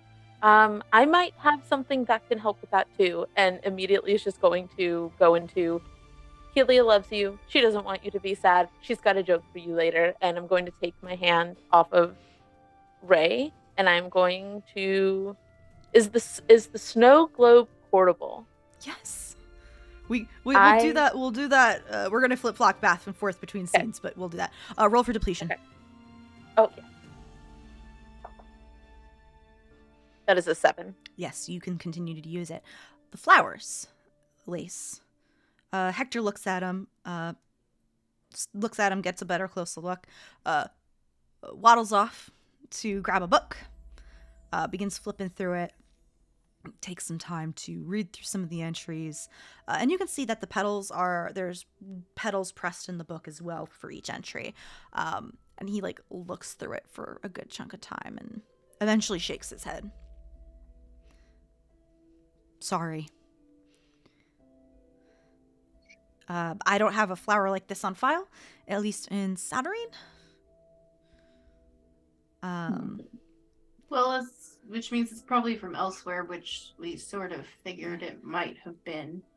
The best guess I can get you from just my professional opinion and just by looking at it and comparing it to the vines that you are concerned about that we have here, they might be related. The color of the interior petal and the tips of the flowers are extremely similar, as is the texture on the stem. But I wouldn't, that's just a high level guess. I'm making assumptions. I would need to, would you be interested in leaving a clipping here for me? I think Lace will look at Ray, who is presumably still locked in weird conversation with Aspen, and will say, I don't have a problem with leaving a clipping, but I would advise you to be careful on account of potential invasive species. like, you know more about this than me. You're a botanist, but just, a heads up. Of course. May I take a... And he turns to you, right? May I take a clipping?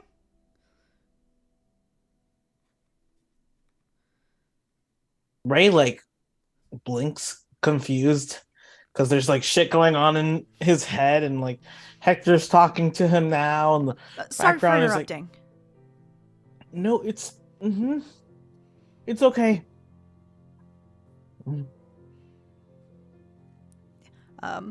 And then with your permission, Lace, he'll take a clipping of the flowers.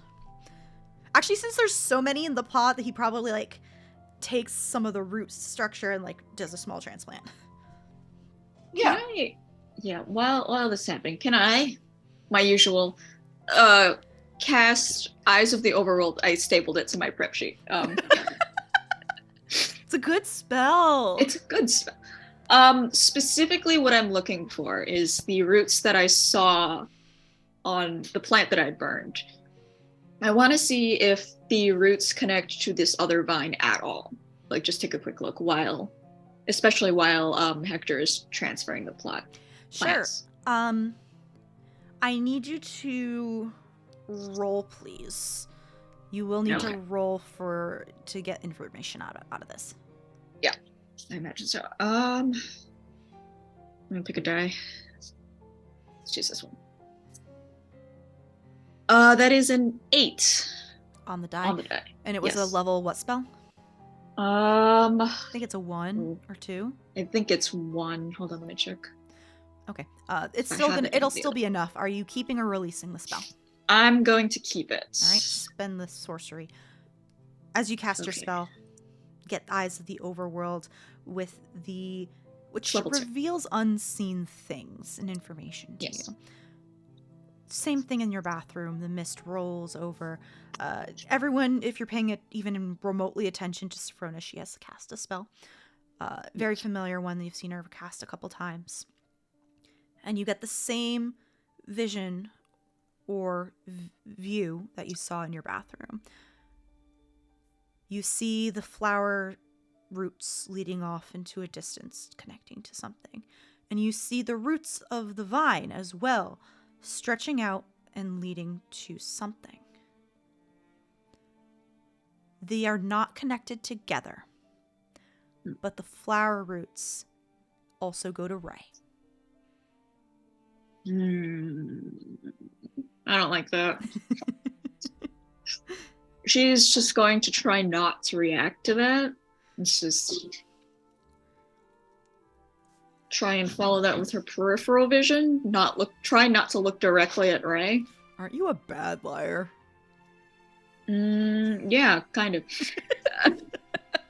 Kind of, yeah. Well, Aspen and Ray may be distracted by their communing. Fair. That's fair. But Lace is straight up watching her, so now everyone is staring at Ray.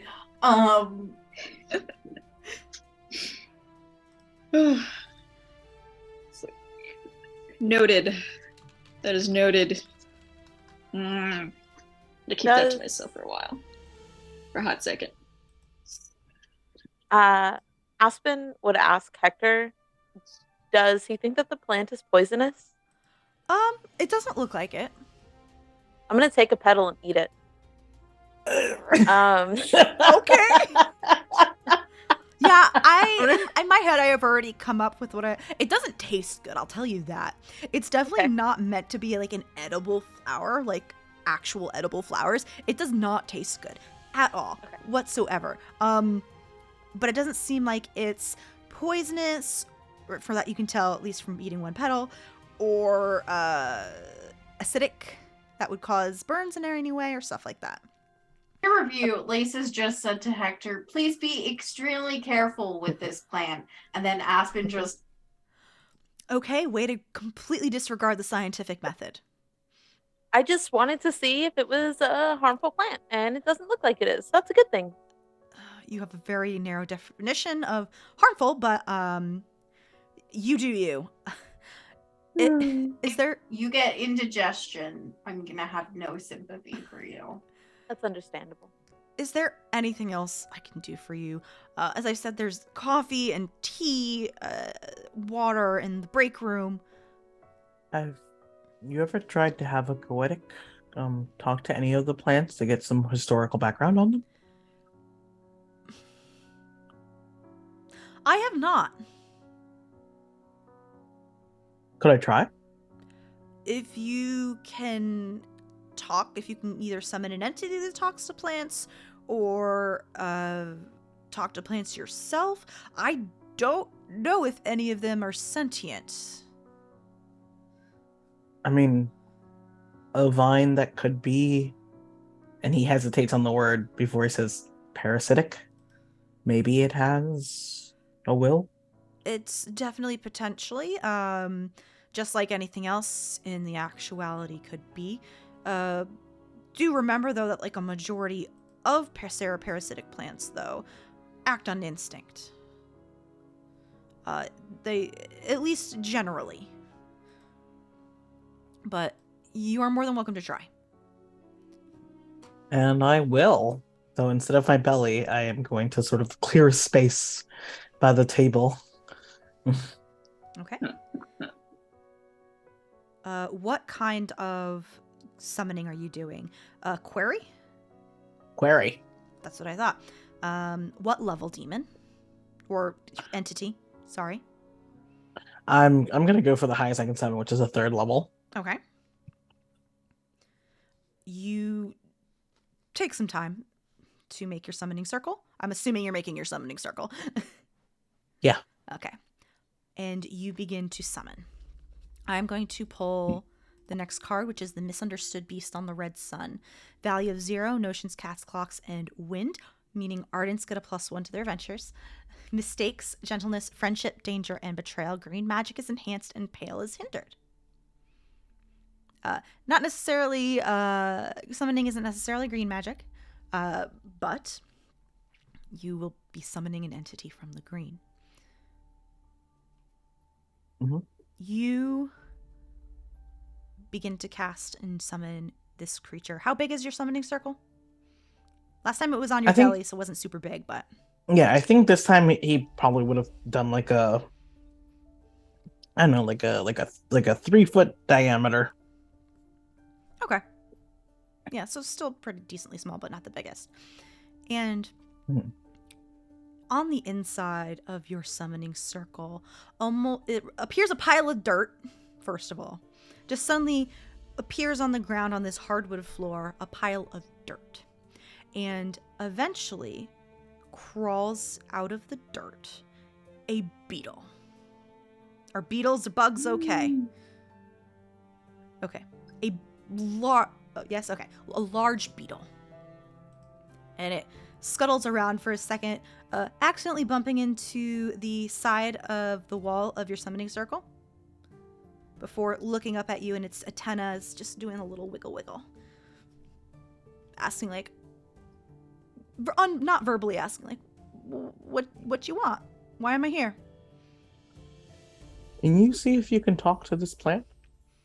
You did just kind of bug me while I was building a house or making my burrow, so... Okay. And Ray...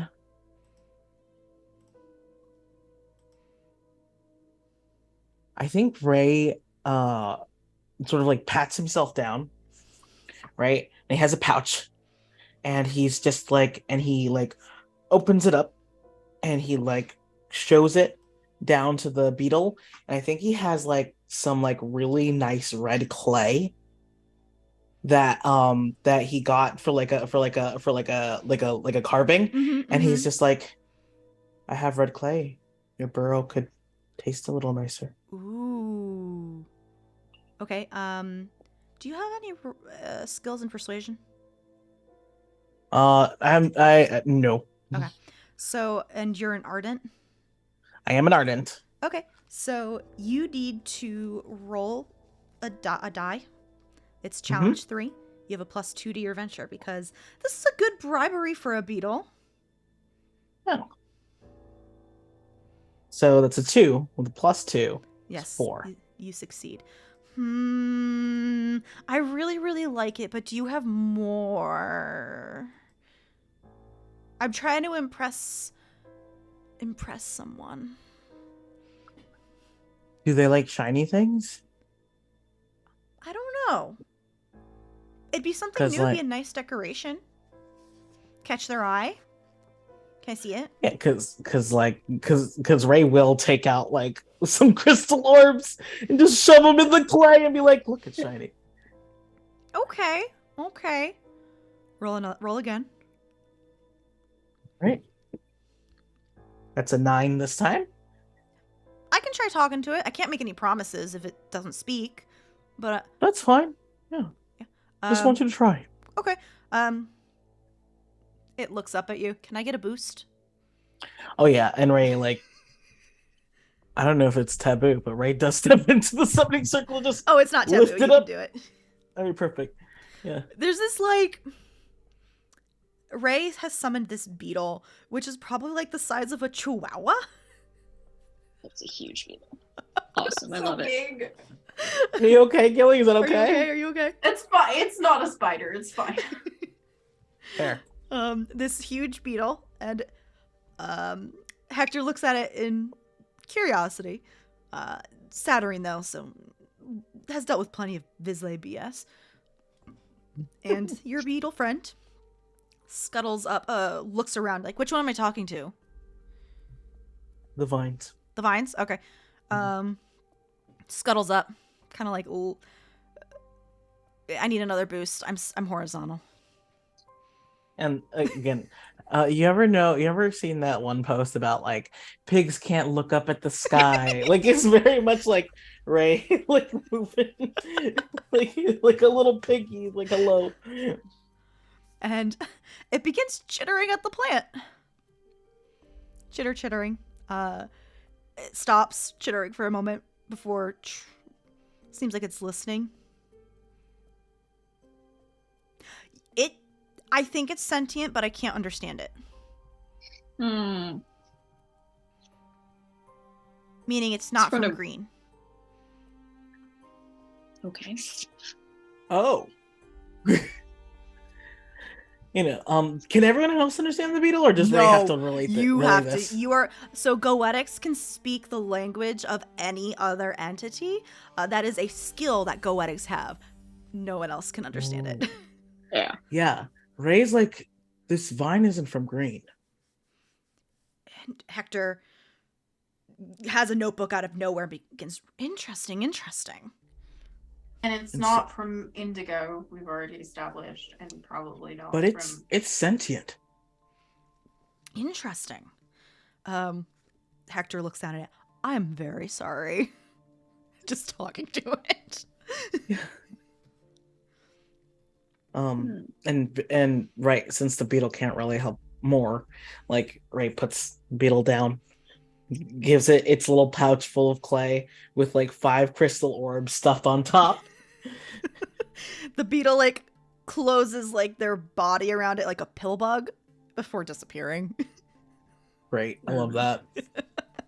I fucking love Goetics, guys. Okay, you have given me a lot to think about. Are there any more questions I can answer for you before I begin to do more research? Do you know of any plant people? Drosera. A whole colony. That's inappropriate. A whole world of them. A world of plant people. Pulling a card. I have pulled the imprisoning ice. Imprisoning ice I have pulled on the gold sun, notions, cats, clocks, wind, entrapment, imprisonment, danger, and conflict. Not a bunch of plant people. I know Drosera, and I have another friend who comes by sometimes named Varel, who is also like tree-like. But not anyone else, I'm sorry. But that's all right. It was worth it.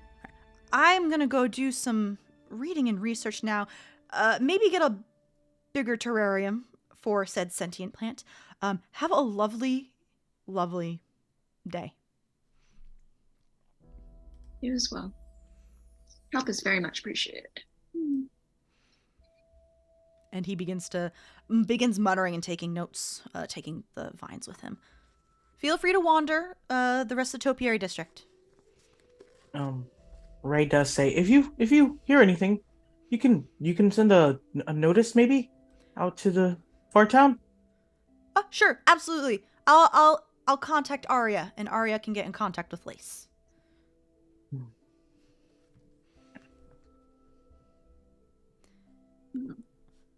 Is there anything short you would like to do before we get to Saphrona's scene? No. Get coffee at the cafe?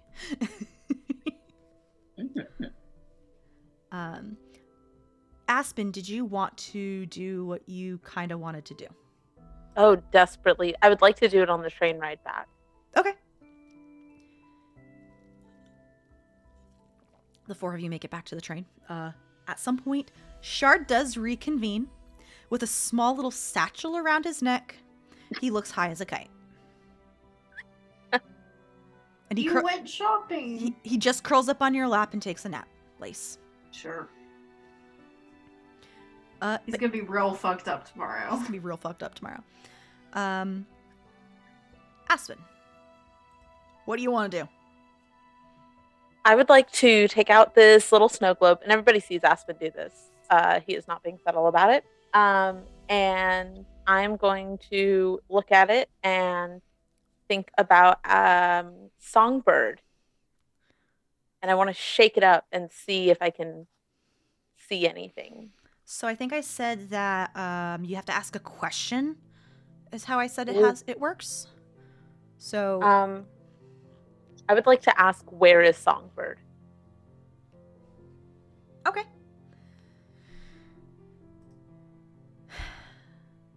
You shake this snow globe, which to the rest of you is a very simple snow globe with a tree in the middle with grass surrounding it.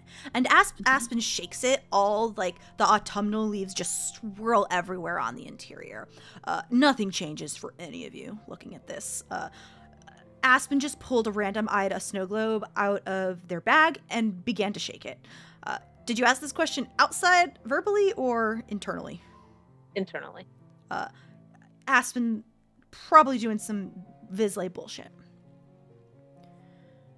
And Aspen, as you shake this snow globe, you begin to, in your mind's eye, begin to see green. And you begin to see the flash of the thorns, the purple-tinged thorns, and the vines. But it immediately cuts out and changes to another image. A very familiar image, actually. You, instead of seeing Songbird, who you assume is just this vine plant thing that you have seen several times and that you have been talked about, that you just contacted in Ray's brain. Instead, you find yourself standing all in black in front of a casket with a couple people standing next to you, also dressed in black and sad.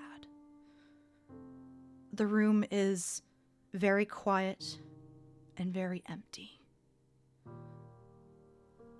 And you know exactly what day this is.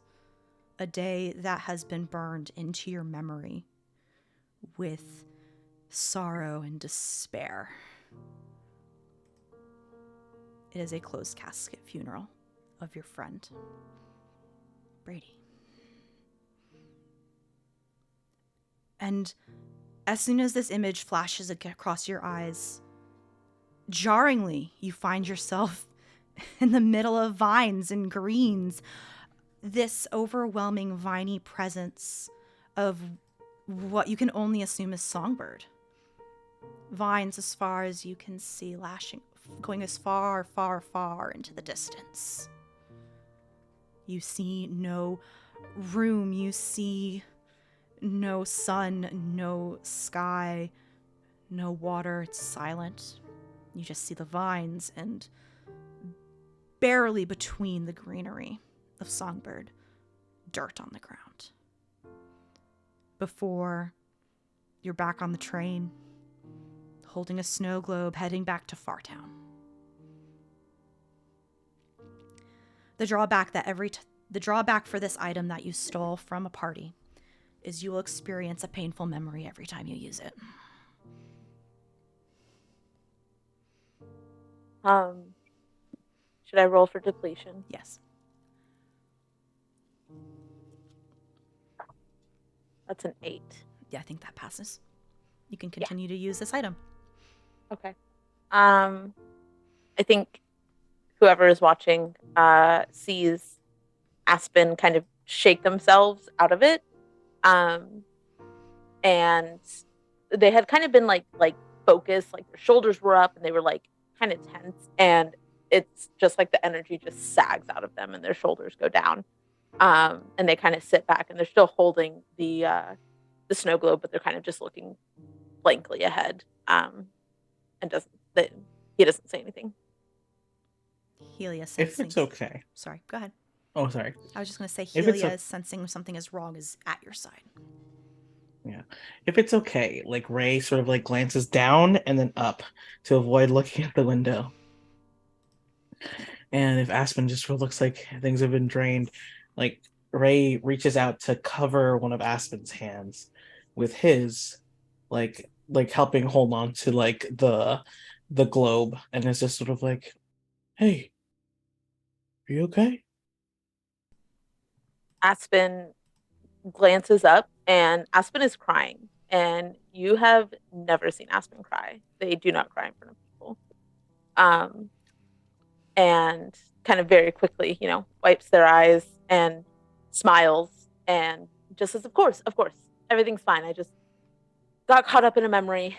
I found this really nifty knickknack, and just starts talking about what this knickknack does. Doesn't say that they were trying to find Songbird, but was just like, and it reminded me of a memory. It was very interesting. But I'm fine, and kind of pats Ray's hand, and you could probably feel that Aspen is shaking a little bit, and then kind of unlike them, pulls back, is usually pretty affectionate and like leans into touches one of their love languages, and he kind of pulls back and puts his hands back in his lap after stowing the snow globe. Ray does not know what to do and looks at Zephrona and Lace. It's tough because it's like whether or not Zephrona notices, which depends on whether or not she's studying her book. You can roll for it. You can be like odds evens. Flip a coin. No. Okay, wait. I can continue. Does Zephrona know what Emery, like what kind of trip we were going with Emery? He just said that you would be. He thinks he might have a lead to your question, and that you would be heading to Lower Taverswood. Okay, no, then I'm not changing my spells. I'm keeping my spells. Spin is also not good with this. It's like emotionally awkward. She also can't touch Aspen because of the. It's once every 30 minutes. It's once every 30 minutes. That's so much. I mean, I think Lace, if everyone is looking sort of desperately at. We're all so bad. Well, we'll say we know that you lost someone, right? Like that is a thing that no we did not hear that. Oh, this is even awkwarder. Nobody knows what's going on. I think Aspen. Oh, go ahead. Would you like Shard to come keep you company? And Shard is like passed out on Lisa's lap. I don't want to inconvenience them. Truly, everything is okay. And Aspen is probably starting to like kind of turn away from the group. I think Shard. So you know that thing where you pick up a ferret and it just turns to noodles, right? Like ferrets, like people think that it's cruel to pick ferrets up by the scruff of their neck. They don't give a fuck. They're just like, I am noodle. And so I think like Lace picks up Shard, and Shard is similar noodle status. and just like holds him out. He does not stir. And Osmond, like, is on the ground because he's bigger. It just gets really close up to your legs, presses and he's waiting on you. And you have a limp cat in your lap. Helia and Ray at your side as you all head back to Fartown. I would like to move to Sifrona's scene, if that's okay. Sifrona. During downtime, you asked a lot of questions, trying to get some information. You talked to Anzola because Michael was busy on an emergency with the Parasod, and Yasser and Emery were just academically duking it out, and it was bad luck at that time, and you talked to her. And eventually, during that downtime, Emery came to you because you came to him, but he couldn't see you, and wanted to check up on you, see what you wanted. How did you broach this subject up to him when he did come check on you? And what did you ask him? I'm just straight up. Hold on, let me check which specifically I was asking. I asked a lot of questions. You asked a lot of questions. This was number 3 and 4. This is number 3 and 4. Okay. I am just going for it. Like, if this is like, I'm imagining this private area. I don't know if this is it. He has an office. Oh yeah, no. So this is just straight up going for it. This is in his office. Yeah.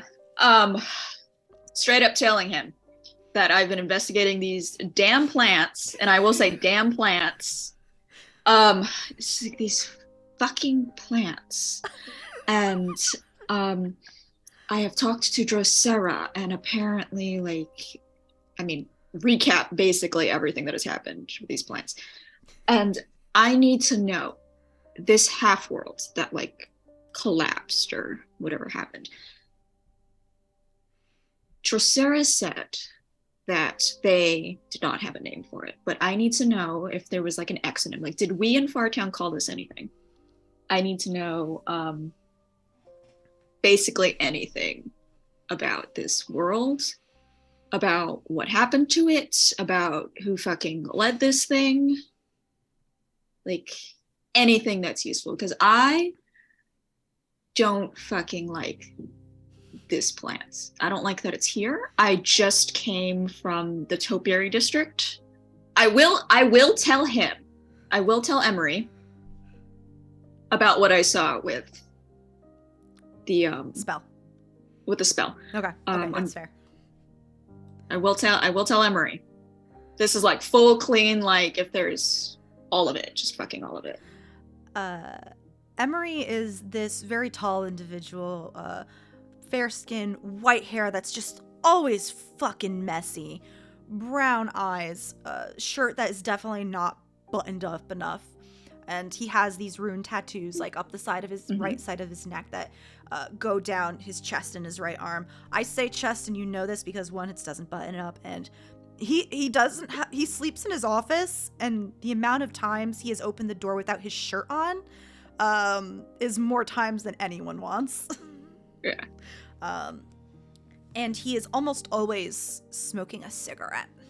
And he's just kind of, he has like he has his desk and a chair, but he also has like a reading chair that's very cushiony, and he's sitting upside down in it as you're talking to him, smoking his cigarette. I really like it when you are this blunt. It's like, I don't see this side of you enough. Like, where is it? It's like at the end of my rope. That's where it is. Okay. And then he takes another drag of his cigarette and is like, I think I can get you a lead, but it's a day trip. Not doing anything else. I mean, Anzola will tell. Sure, everybody's saying that I don't do anything. Yeah, people are talking about you. They don't think that you're invested in your studies. I've told them it's bullshit, that you just don't know her very well, but people are just gonna talk. You know how it is. They can say whatever. I know Yasser and Michael have your back too. Thank you. All right. And he swings his legs around and stands up and just grabs a light jacket off his coat hook. You ready to go now? Let's go. He begins walking out of the Vancian campus with you in tow and begins to head to the train station. Well, to the arch, to the hollows, to the train station. And you once again, for another time this week, begin to head out of Fartown. So I have a friend. Her name is Varel. We kind of work together at my second job. It's actually my main job. I don't really count Vancian campus work as a job, but, you know, potato, potato. And she sometimes visits Drosera. And I visit Alana because Alana gives my sister pigments. It's a lot. It's everywhere. Everybody knows everybody. Yeah. And of course I eavesdrop, you know? And I've heard them talking about home. And a while back, when when Varel just wasn't having a good time, she confided in me and brought me where I'm bringing you. We're going to Lower Taverswood. And for a second, you're like, what the fuck is Lower Taverswood? And then you remember, that's another district. And then you remember, everyone forgets about Lower Taverswood. It's just that type of district that if you were to, someone asked you to name all 17 districts, you're going to only be able to name 16. Everyone forgets Lower Taverswood. There is some magical fuckery going on with that district that makes it hard to remember. And as the train zips across the ruined expanses, it's a much shorter hop this time around. Lower Taverswood is between the Hollows and the Topiary districts, so the ride is much shorter. And you eventually pull in to a warm and safe, homey neighborhood with mostly wooden buildings, some stone, that don't look too new or don't look too old. You hear kids having fun, just being kids, which you don't really hear in a lot of districts nowadays. And it's quiet and it's safe and it's homey. And he just begins to walk down these streets that, even though it's not where you live, it feels like a home that you could come to at some point.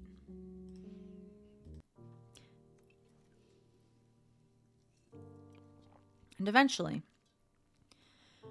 Emery ends up in a park, stopping on the side of the sidewalk, looking in, just taking a glance, seeing if anyone is there. It's empty, save for you two, and begins walking towards a small cluster of trees. And in the trees, you see a stone, probably like knee height, with writing on it. The ground has flowers. And on the stone, carved in a language that you can understand, says the following: in memory of the heart of the forest of Emerin and her children, may the sun shine bright upon them, and may their roots run deep. And he just kind of stands there silently looking down at it, quiet, contemplative, and respectful.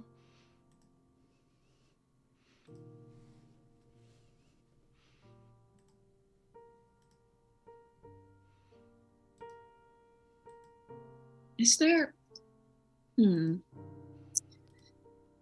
couple of questions. That's true, right? I don't know if this is what you're looking for, but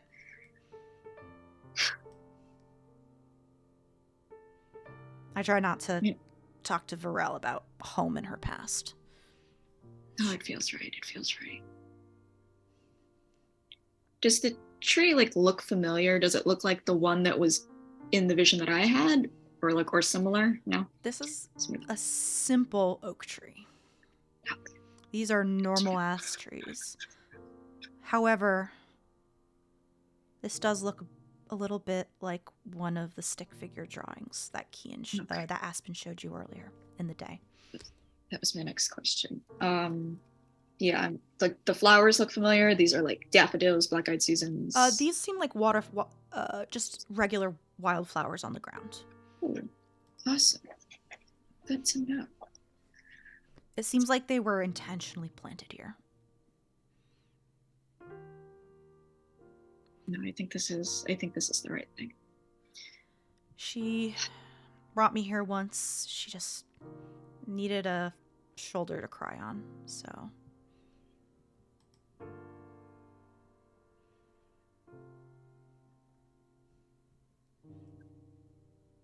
I don't know if I can do anything here because it feels disrespectful to cast spells on the area, I think. I would agree. This is a place of remembrance, a memorial. Yeah. I don't have anything in my pockets. But Do you want to go get coffee? Yeah, let's get coffee. I can answer. Thank you for. I can try and answer questions, but don't know how much I can tell you. I think you've done enough. I'm afraid that what happened to this forest might happen to Fartown. So I'm going to be very frank here. Even if there's not really woods in Fartown?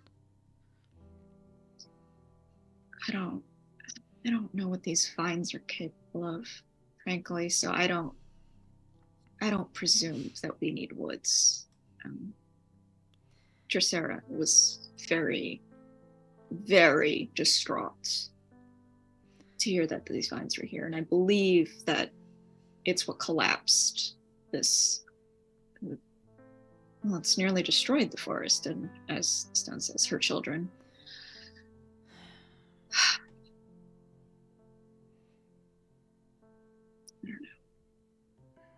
I don't know. Well, if there's anything I can try and do, I can try and help. Plants are not my forte. Just the tobacco kind.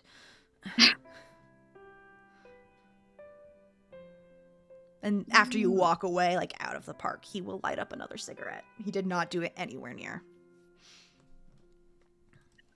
Do you smoke? Did you want one? No. I mean, it's been a month, almost a month, but I don't think we've gotten that far yet. That's fair. He'll take a couple steps back so he's not completely smoke in your area, your bubble.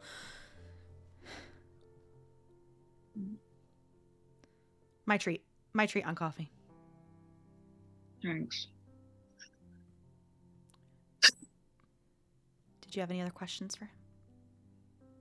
Do I have any other questions? How amenable I presume that you don't want Varel knowing that you've taken me here. It's a public place. If she asks, I'll mention it. If you don't want me to mention it to her, I won't say anything. No, I feel like I might have to talk to her. This is more preserving your relationship. She's very nice. I might have to talk to her. Yeah, I can reach out. You know, I do wonder if maybe I can figure this. I mean, I didn't start going into this self-serving, but maybe figuring this out will get everybody in the order off my back a little bit. But finding out a mystery of a forgotten half-world. Yeah. Doesn't really fall under magic specifically per se, but it's definitely a worthwhile investment. We like knowing things. Exactly. And hey, maybe they know magic that we don't.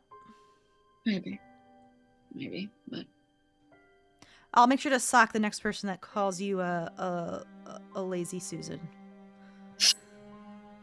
Would appreciate it. All right. And he just kind of like slaps you on the back. right, let's go. Off we go. Did anyone else have anything they would like to mention or do in these last couple minutes?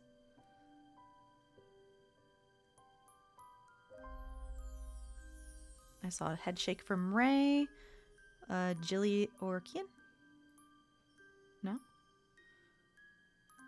I think that Lace is going to try, because she's been talking to all of these, like, very accomplished people, both within and without orders. Mm-hmm. And I think she's going to look into, I'm trying to avoid using words leveling up her skills, but that's really what it is. Evolving her weaver arts. Okay. So she's gonna kind of like maybe talk to Arya a little bit more about that. But because I think Arya is 2nd degree weaver, right? Yeah. So yeah, tell me where y'all meet. I think if there's something that she knows that Arya has like a preference for, like ice cream over coffee or like tea or donuts. I mean, like I don't know. I think she likes puff pastries a lot. Yeah, so I think Lace will meet Arya at a bakery and kind of have a display out, or like a plate of pastries out already, because this is like the, no pun intended, buttering up portion of the process. Arya, I think you said, is more of like a nature witch.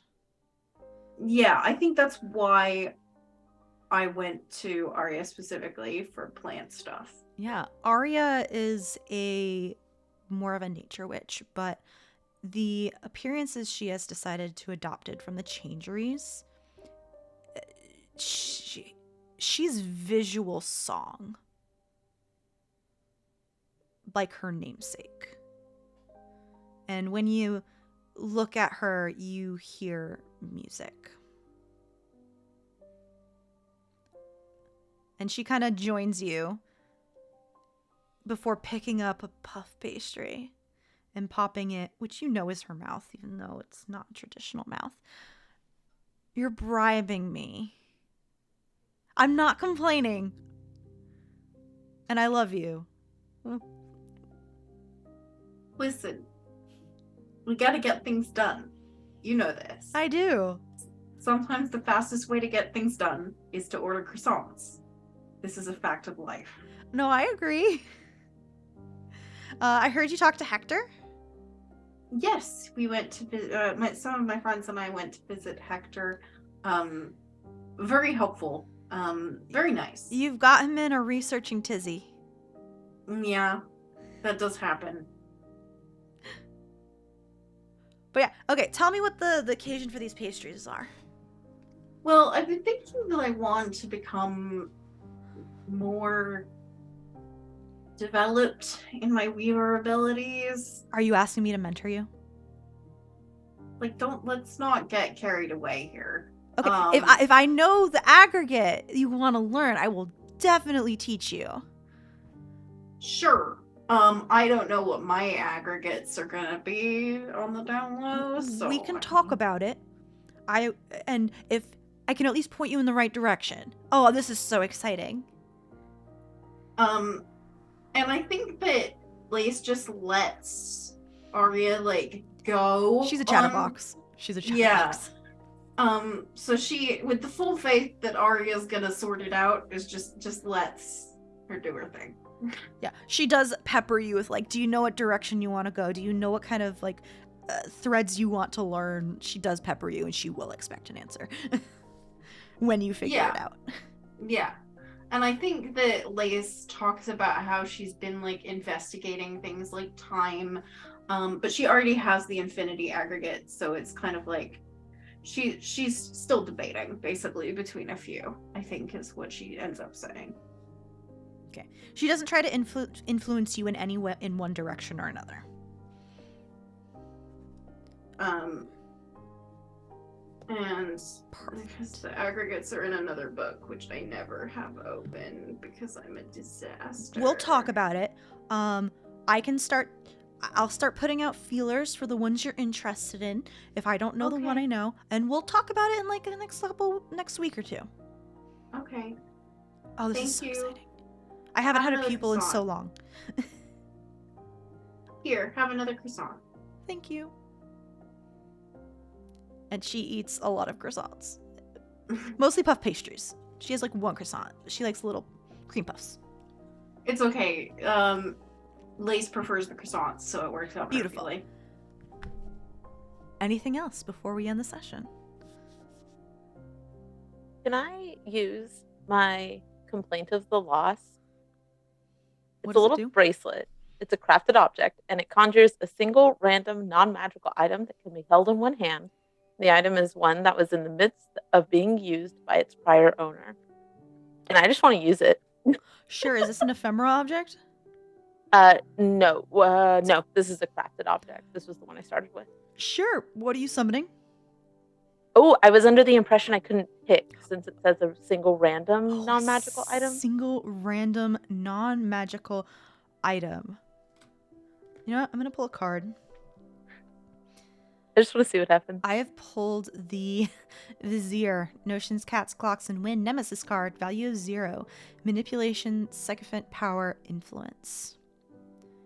You summon a broken alarm clock,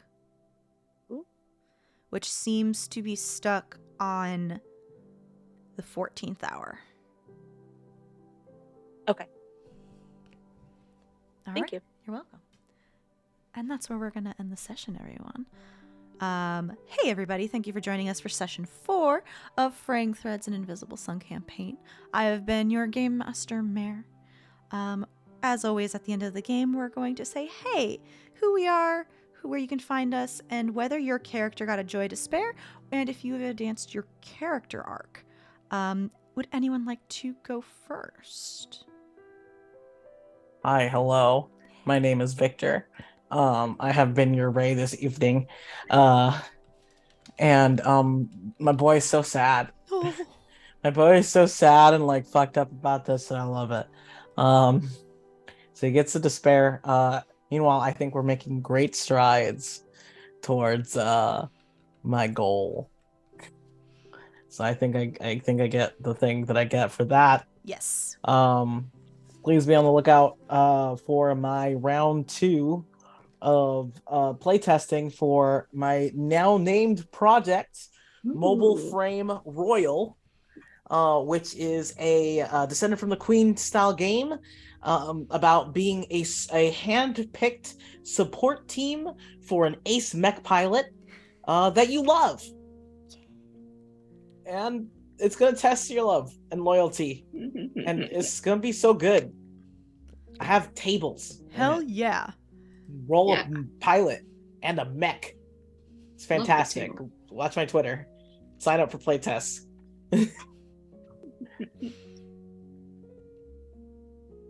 Who's next? That's it. I choose Gena. Oh, perfect. Oh, jeez. I'm Gena. I played Safrana today. You can find me at _Genathan on Twitter, and basically that's it. Today, I feel like I have a name now for a question, an answer to a question. So I Yeah. think that is progressing. Very low bars here, but I feel like, hey, it's important having answers. It is. It is tough, whether it's a joy or despair. I feel like it's ultimately a wash on that, canceled out. So yeah, choose whatever one you like. I'm gonna roll for it. I was gonna say, I think you should give yourself a joy. Personally. True. If you say so. It really is just like canceled out here. So, you can justify First another one's good. direction. Yeah, because it's actually really exciting to have answers to your question. It's also really cool to have affirmation from my colleagues and my friends that I don't suck. It's great. So, yeah. Joy? Plus a joy. Okay, Yeah. perfect. Let's see. Kian. Hello. I am Kian. My pronouns are they, them, theirs. You can find me on Twitter at uptight_Siobhan. Tonight, I think Aspen definitely progressed his arc because he leveled up, and I think that's going to be a big deal since they are trying to make something very strong. As far as a joy or despair, I literally just use all of my joy, but I think it's a despair just because of how things played out right at the end. So Yeah. I'm going to give my Yeah. despair. Oh, and you can usually find me hanging out on Lost Caravan. I am starting in the Fabula Ultimate campaign that begins next month. On the 8th, so a week from Saturday. And I am part of the Nova mini campaign. Not sure when our next session is going to be, but that is all that I'm doing right now. So I'll hand it over to Gilly. Hi, I'm Gilly. You can find me at Oh Look It's Gilly on Twitter and most other places. All the things are on Linktree, which is linked on my Twitter, so that's fine. I don't think I have any other projects coming up that I can announce yet, but I am deciding that I'm going to play more solo TTRPGs in my life, so I'm going to try and tweet about those and not like a formal review process, but just talk about the things that I'm doing because I think it's fun. And solo TTRPGs are awesome, as well as group TTRPGs. I think that we definitely progressed in knowledge today, so I think an acumen is appropriate. Yes. I kind of debated. I think that it's despair, not because Lace is especially despairing about her particular character arc, but I think the fact that Ray is sad, and we know that Ray is sad, and there's more questions coming up that haven't resolved anything, is just contributing to. I think it's more despair than joy is what I think. So that's new and exciting for me. Yeah. And I am Mary. You can find me on Twitter at Archmage of Dice. I also play here on our Saturday night game, Horizons Call, at 6 p.m. Eastern Time. That's all I got right now. We have a couple premieres of a Ryutama game and a Brindlewood Bay game in April. Please check the Twitter. I don't remember the exact dates off the top of my head. I think they're both Sundays. Also, next week, we have a guest. We will be having Val at Valiant Dorian on the channel, guesting and reprising his role as Ishmael from the last game I played with him. So, it's going to be a doozy. Just come check it out. It's going to be fun. It's going to be great. I think that's it. What we are going to do is we are going to go raid KMC, who is another member on the channel, and she is currently painting some models and doing some art. So everybody, we will see you soon and have a lovely evening. Bye.